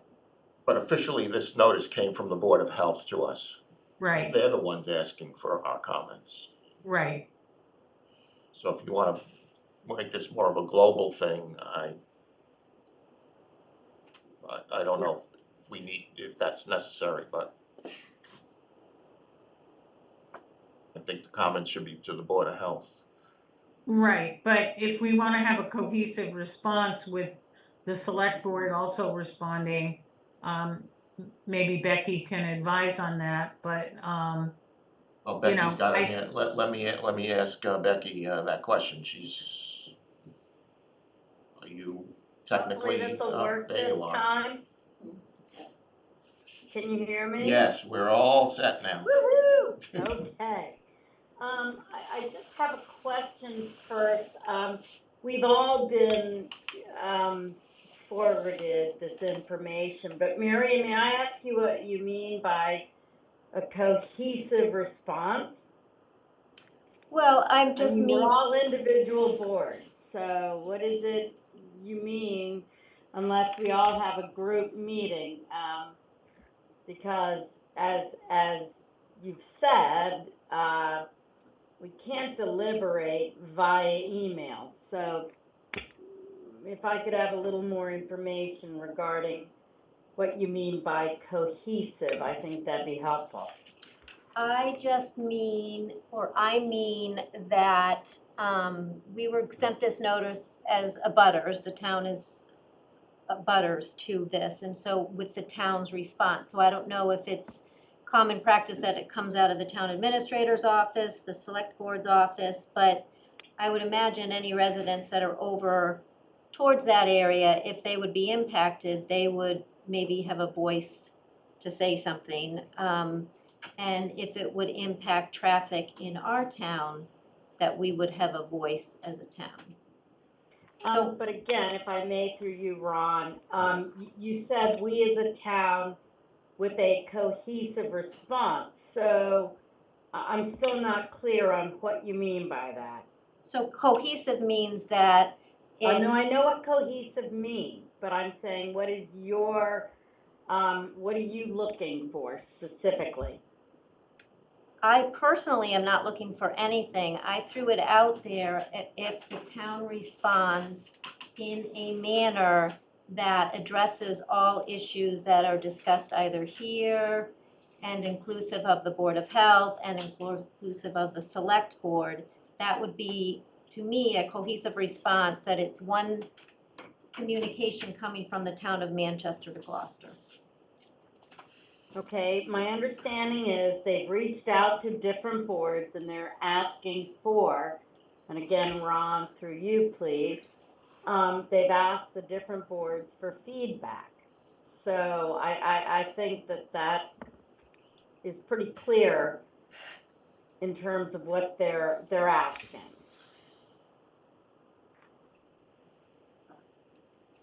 So let's see what Betsy comes up with for a document, and again, we'll respond to the Board of Health who asked us. I think that's all we can do. There's somebody else's hand up. Wendy? Oh, she's the Wendy, Board of Health. Thank you so much for acknowledging me, Chair. I just wanted to step in and, Could you just tell the Provide- board who you are in case? oh, I apologize. My name is Wendy Hansberry. I'm the Health Director for Manchester by the Sea. And I was the one who sent out the original memo to all of the boards and departments asking for comments. And I just wanted to take an opportunity to clarify the different steps available to people to comment. So currently, the state has the application and it is open for public comment. That means anybody can send in either through email, through the system, the online application, or, send it in through the mail, comments. So an individual can, from any town, anybody in Manchester, any board as an individual, as a board group can certainly send in comments during this public comment period. That lasts for, I believe it's 60 days. The clock has already started running, so they've probably already gone through 5 days or so. After that is closed at the state, there is a review period, and then the Gloucester Board of Health holds a public hearing. And it is, it's very clear and narrow in who can step up and comment during their hearing. The Board of Health is a representative of the abutter town of Manchester. And so the Board of Health can go to the Gloucester's meeting and provide comments. So just to wrap it up, short story long, if you would like to, as a board, provide your own comments, or as individuals provide comments, you can do that now during this 60-day period. Or you can send comments to the Board of Health, and I will collate them and put them together as representing Manchester by the Sea, make sure there's no duplications, but that each concern from the board as a group can address the Gloucester Board of Health. I also would like to mention that the new director over at the Gloucester Board of Health did say if there are interest groups, I believe you have to have 6 or more people, you can be an entity and ask to be recognized at the public hearing. So that was, and if that's confusing, I'm happy to give you, the written citation from the state statutes, but I think that's probably more confusing. Thank you. Thank you, Wendy. I don't wanna prolong it, but, so the town, our Board of Health received this as an abutter, but the neighbors over on whose land might be abutting May I go? Gloucester's land, would they also receive something? I assume they did. Okay. Everybody in the buffers, in the zone, Unless they're direct abutters, I don't believe, or within, I think it's, was it a 500 feet? And Betsy might know better. But there's also been public notice in the newspaper, and hopefully people were notified that way. But I've asked it to be put on the town's website, so we have tried to let people know it's there. Thank you. Thank you. So I assume that we would just send individual comments to Betsy for coalition. Is that kind of what we want to do, or do we want to make a Maybe we statement? send our individual comments to Wendy, because Betsy is, True, it takes it off Betsy's plate. okay, Does that make sense? fine. Yes. Yeah. That's what the board would like, send your comments to Wendy. Okay, thank you. Now, the MBTA Community Multifamily Zoning District, Section 3A. Like to get an update from the task force members. I put a bunch of items on the agenda that I thought were highlighting of things that have gone on in the past 3 or 4 weeks, but I think if you guys can just praise the board of what's going on, and maybe the board will have some questions. You wanna start Okay, this? sure, so, there are 4 of us here from the MBTA task force, which is great. With Sarah. Sarah Malish. Oh, and Sarah online, that's right. So here's what's happening. We've undertaken a number of things over the past couple of months. The first is we adopted a mission statement and put it on our website so everybody knows what we're doing. We've discussed zoning strategies and zoning bylaws and how they work. We've created 3 subcommittees who are actively working right now. One of them is concentrating on community engagement. One is working on zoning language and specific zoning ideas for how to implement the program. And one which really is just getting started is on design guidelines. We have adopted a community outreach plan, which is also on the website.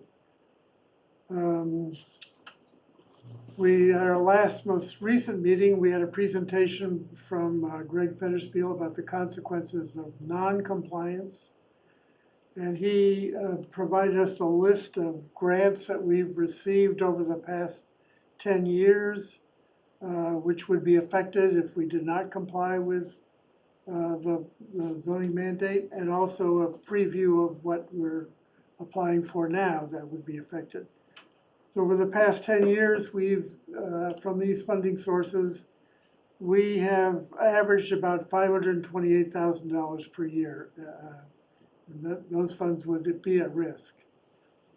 Of course, that's in the past, so technically they're not at risk.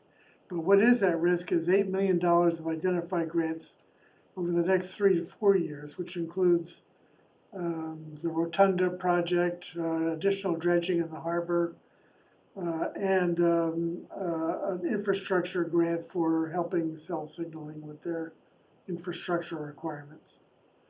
And finally, and probably the biggest risk to the town, is that we would be at risk for being sued by the Attorney General.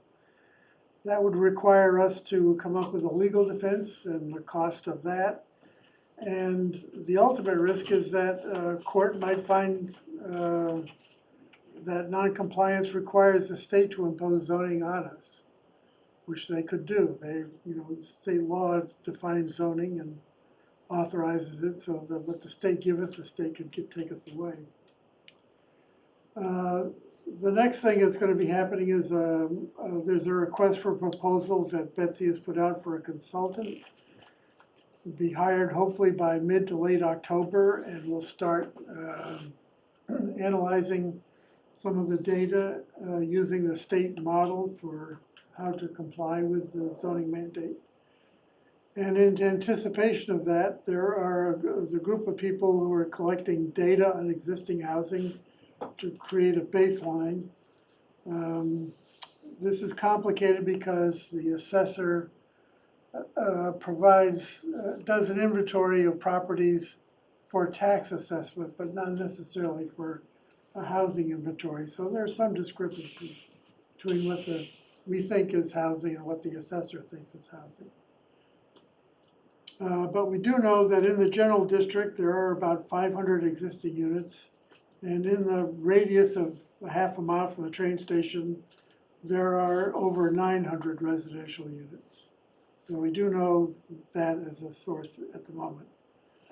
Our next meeting is October 12th, and at that meeting we'll be discussing what a 15 unit per acre zoning would look like on the ground, which would be something similar to probably like what's at 12 Summer Street. There's going to be a community outreach program event on Saturday, October 14th, and details of that are being worked out. And then one final thing, I've put together a list of questions that the task force is going to be having to answer over the next several months, which includes whether we're going to just tinker, for example, with the general district, or do we want to create additional districts? Do we want to impose some sort of requirement that there be retail of the first floor of buildings in the downtowns to protect the commercial uses? I think would be obviously in support of a demolition delay to help us cope with potential development pressure as this goes on. There are just a whole list of questions. I go through all of them if you like, but they'll be posted on our website as well. And I think my fellow task force members can add other comments if they would like. This would be a good time. I guess my only comment is that it's incredibly complicated. Thank you, Danny. Earlier today, and there's, I think, some differences of opinion as to how to attack it, but there was no consensus, and there's no easy solution.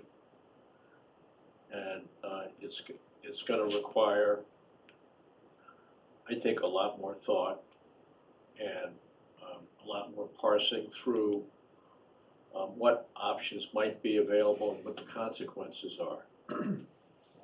because in the long term, if we don't do a good job at this, and maybe even if we do a good job of this, speaking personally, I think the character of the town is at risk.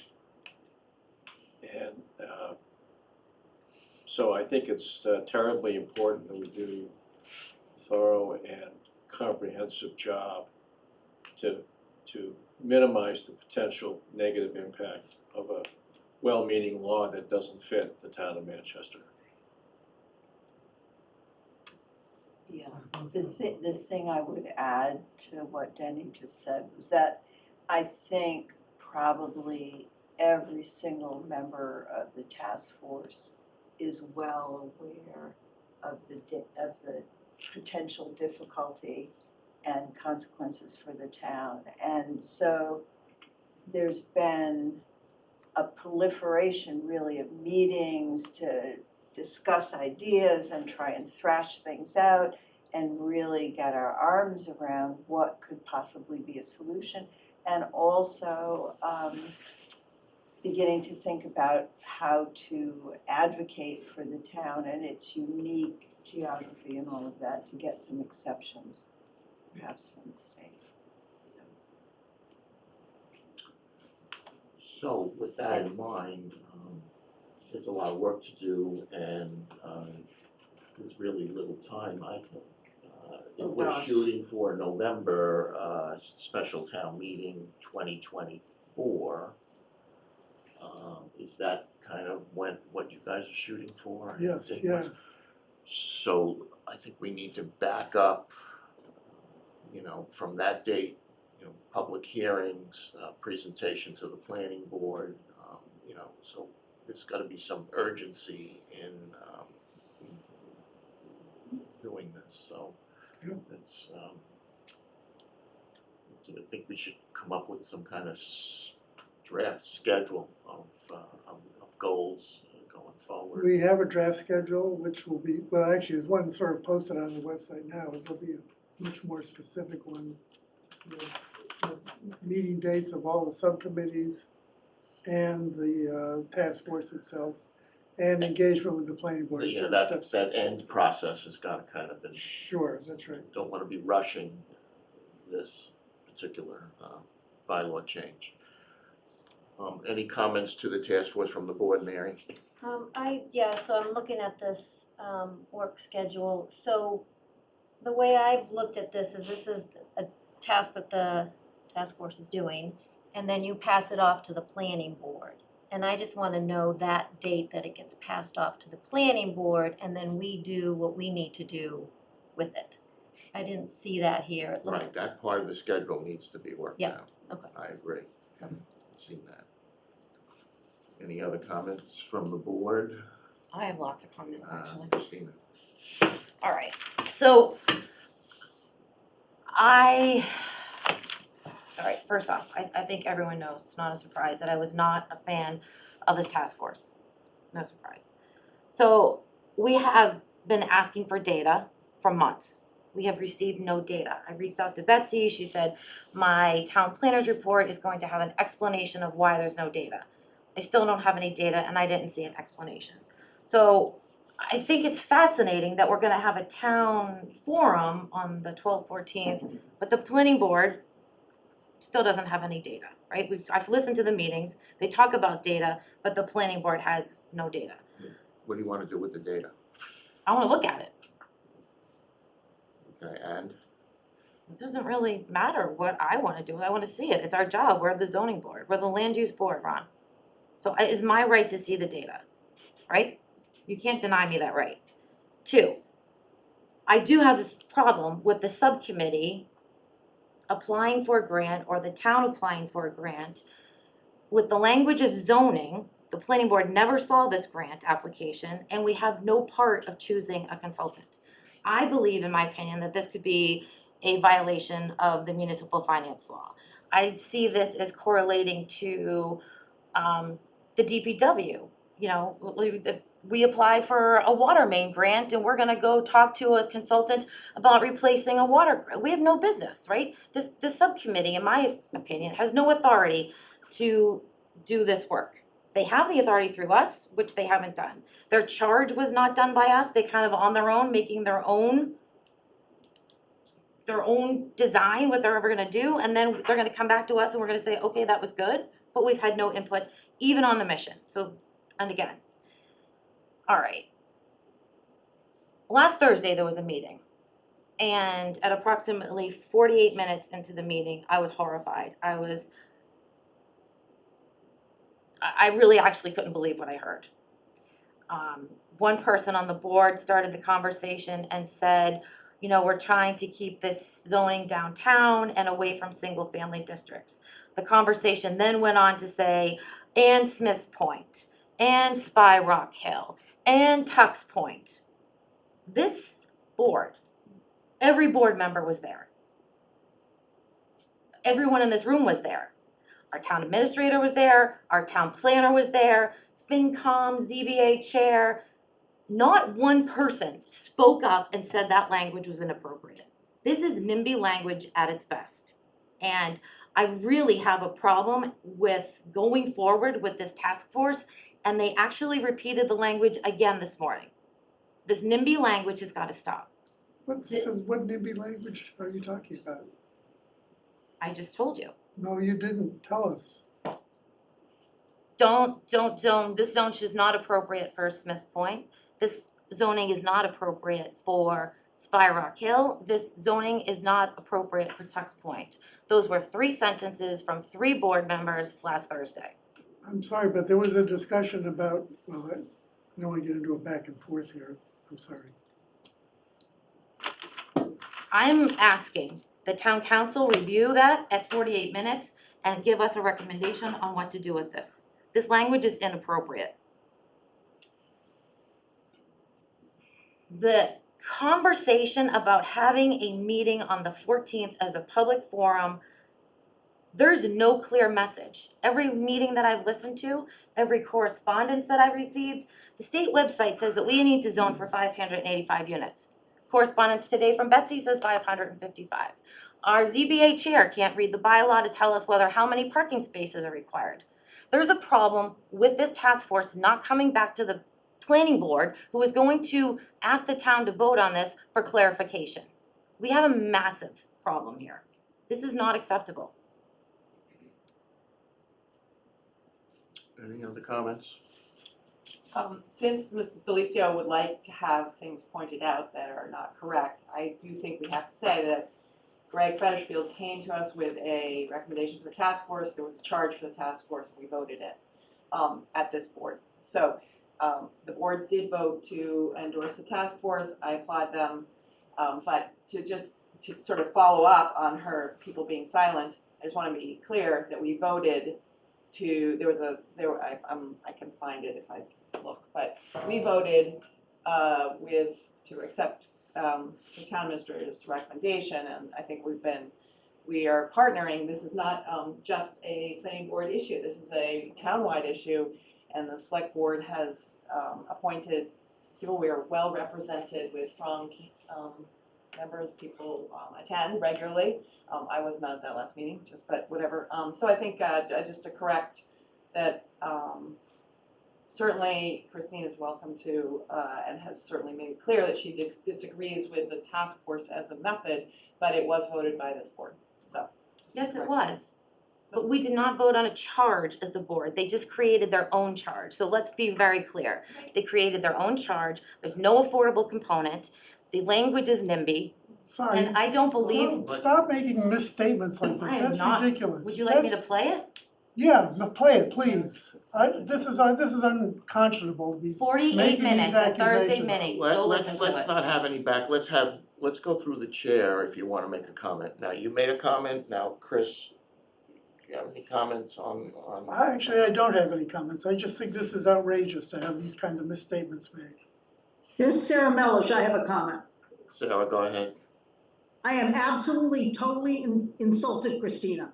We are working as a board, as a task force, in a free-form manner to discuss the issues and try to come up with possible solutions. This is not black and white. We need to be able to have free-form discussions without you saying that we don't know what we're doing. And I am absolutely, totally insulted by that, and I'm sorry. You know, we're volunteers, and I don't think the planning board could do any better. I'm sorry, thanks. We are ultimately responsible for this task force. And We'll have our say at some point. well, we haven't yet. When is that, Ron? We're trying to get a schedule when they'll be We're ready. supposed to regularly meet. That's your opinion. No, it's not. When, I just wanted to refer, Christine, there's plenty of data, and you can just go on the town's GIS website, and one of the members of the task force has been doing that and analyzing the data and working on it. So if you want access to the data, it already exists. So I'm not sure what the complaint is there. I've asked for correspondence. I've asked for anything that Betsy has given to you, that the planning board be CC'd. We've been CC'd on nothing. So you're telling me Betsy's never sent you an email?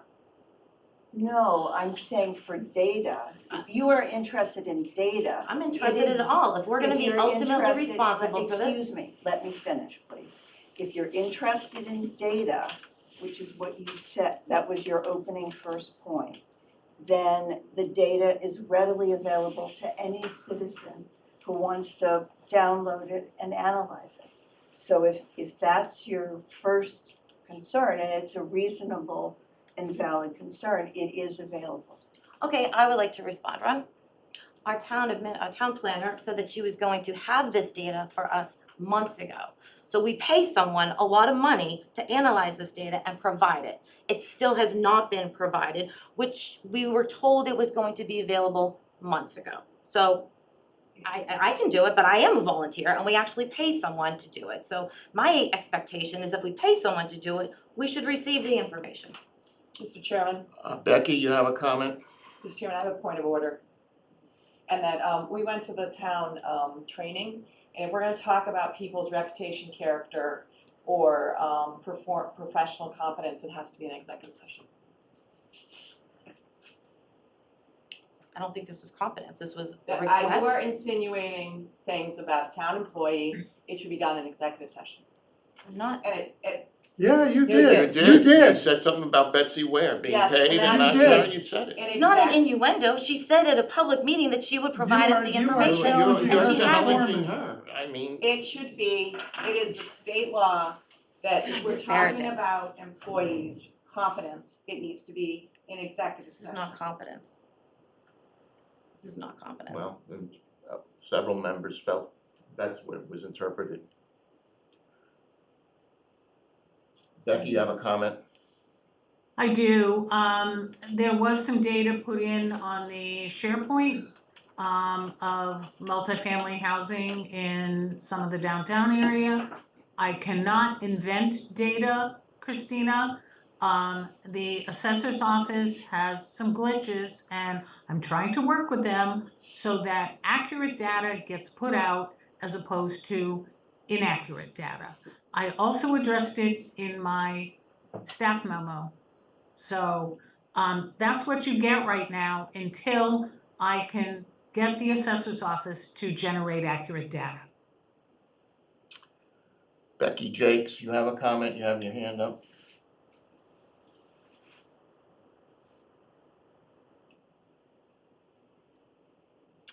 Maybe not. Okay, any other comments on the update?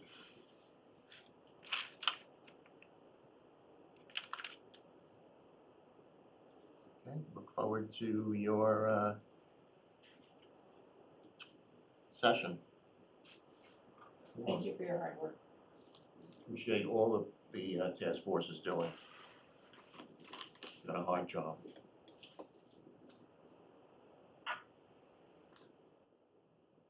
Moving on to liaison committees, task force, working groups, senior housing bylaw. Excuse me, do you have a question? May I make one more comment, about the task force? One of the things that has been a pleasure working as a part of the task force has been the mutual respect, the back and forth, the attempt to discover solutions, even though we don't always agree. And I am happy to be part of it for that reason. I appreciate your service, thank you. Okay, liaison committees, let's start with the senior housing bylaw. I know there was a lot of back and forth emails on that. We were supposed to meet on the 15th and we decided to, a couple of us had a conflict and Chris was out of town, and given the move to not have on the November town meeting, we were gonna meet last Friday and I failed to convey that to Gail, so it was not posted, so we did not meet, so we need to find another time. Okay, I think you guys are fishing for one right now, right? I thought I Well, saw some maybe talk correspondence after on this that. Mary? So I, just so that people know, and I have notes, I met with two women from the state, the LIP director and the LIP coordinator. So I had a conference call with them on September 14th to go over senior housing bylaw and the affordability component with that. They were extremely helpful, extremely nice, and these are the notes. I can go over them. People could just read them if they want. They are willing to speak with the board so we can get further clarity if we have more questions. I said I would pose that to the board and get back to them if they wanted to meet or not meet. But again, they obviously had the clear answers with how we can get a stronger affordability component in the senior housing bylaw and just the requirements with that. They did strongly suggest that we research what is needed in our community. They gave me a few examples of communities that went ahead and built large senior housing complexes and then found out that nobody in the community really was moving into them. And so they recommend to communities that they do the research.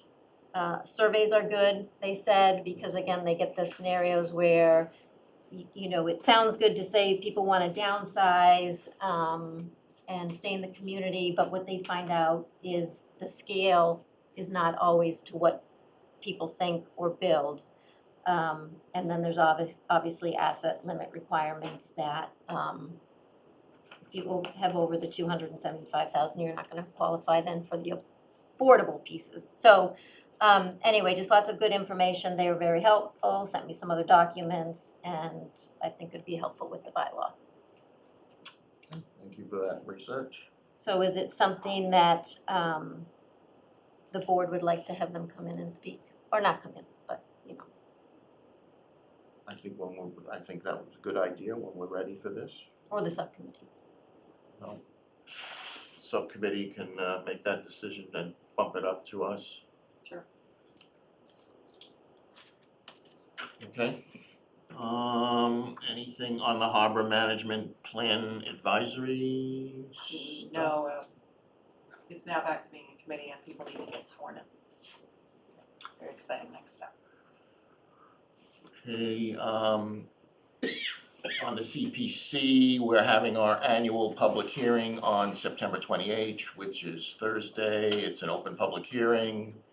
Purpose is to open the new fiscal year's grants application season and discuss the CPA's mission as laid out in the CPC's 5-year plan. So we'll be meeting on Thursday. Any other liaison or committee reports? Yes, on the Affordable Housing Trust. We met with the Housing Authority and the one developer who responded to the request for qualifications that was issued last month, or I'm sorry, in August. And the developer who responded is a nonprofit called Preservation of Affordable Housing or POA. They're based in Boston, they have a national presence, they're very good developers. In the meeting, we discussed the problems with Newport Park and the Plains, and they have done projects like this. And they, to make the numbers work, typically for this kind of renovation where there's a state subsidy for the public housing, to make the numbers work, you typically need a 1-to-1 ratio of new units to existing units to be able to carry the subsidy forward. So they suggested finding another site where affordable housing could be built as part of the project. And there are some candidates, and there's also the possibility of additional density on the existing sites to get some or all the way there. And at that point, actually Christina asked a couple of meetings ago about a proposal for a land swap with Newport Park. And in fact, Steve Gang attended the meeting and he did submit the idea of a trade of land on a 1-for-1 basis of Newport Park for some other land in the Powder House Reservation, which would protect some of the wetlands and ease project development costs at Newport Park. Both the Housing Authority and the Affordable Housing Trust said that might be a very good idea for him to proceed with, to see what would be involved in making the swap. And he said he would get back to us after he'd done some research, so. So that is on the table now. Okay, thanks for the update. Any comments on that? Any other liaison subcommittee reports? Well, the FinCom? FinCom met, but with the FinCom and Select Board and School Committee and all of those boards, and with Essex to go over the preliminary school budget, not go over the school budget, but talk about the school formula between the two towns, and there was a lot of discussion and back and forth, but nothing very concrete. Okay. Any other committees? Okay, approval of regular minutes, there were none, but we did get a Rules and Regulations Subcommittee minutes. Those who attended, I guess you would need to get a approval. Mary, do you approve? Motion to approve those minutes from that committee? I haven't read them yet, so You weren't there. No, he was there according to minutes. So is there a motion to approve the minutes from the Yeah, subcommittee? Mary Did I hear it? I second. All those in favor? Okay, approved. Simple. All right, with nothing else on the agenda, I make a motion to adjourn for tonight. So, second. All those in favor? Aye. Thank you all.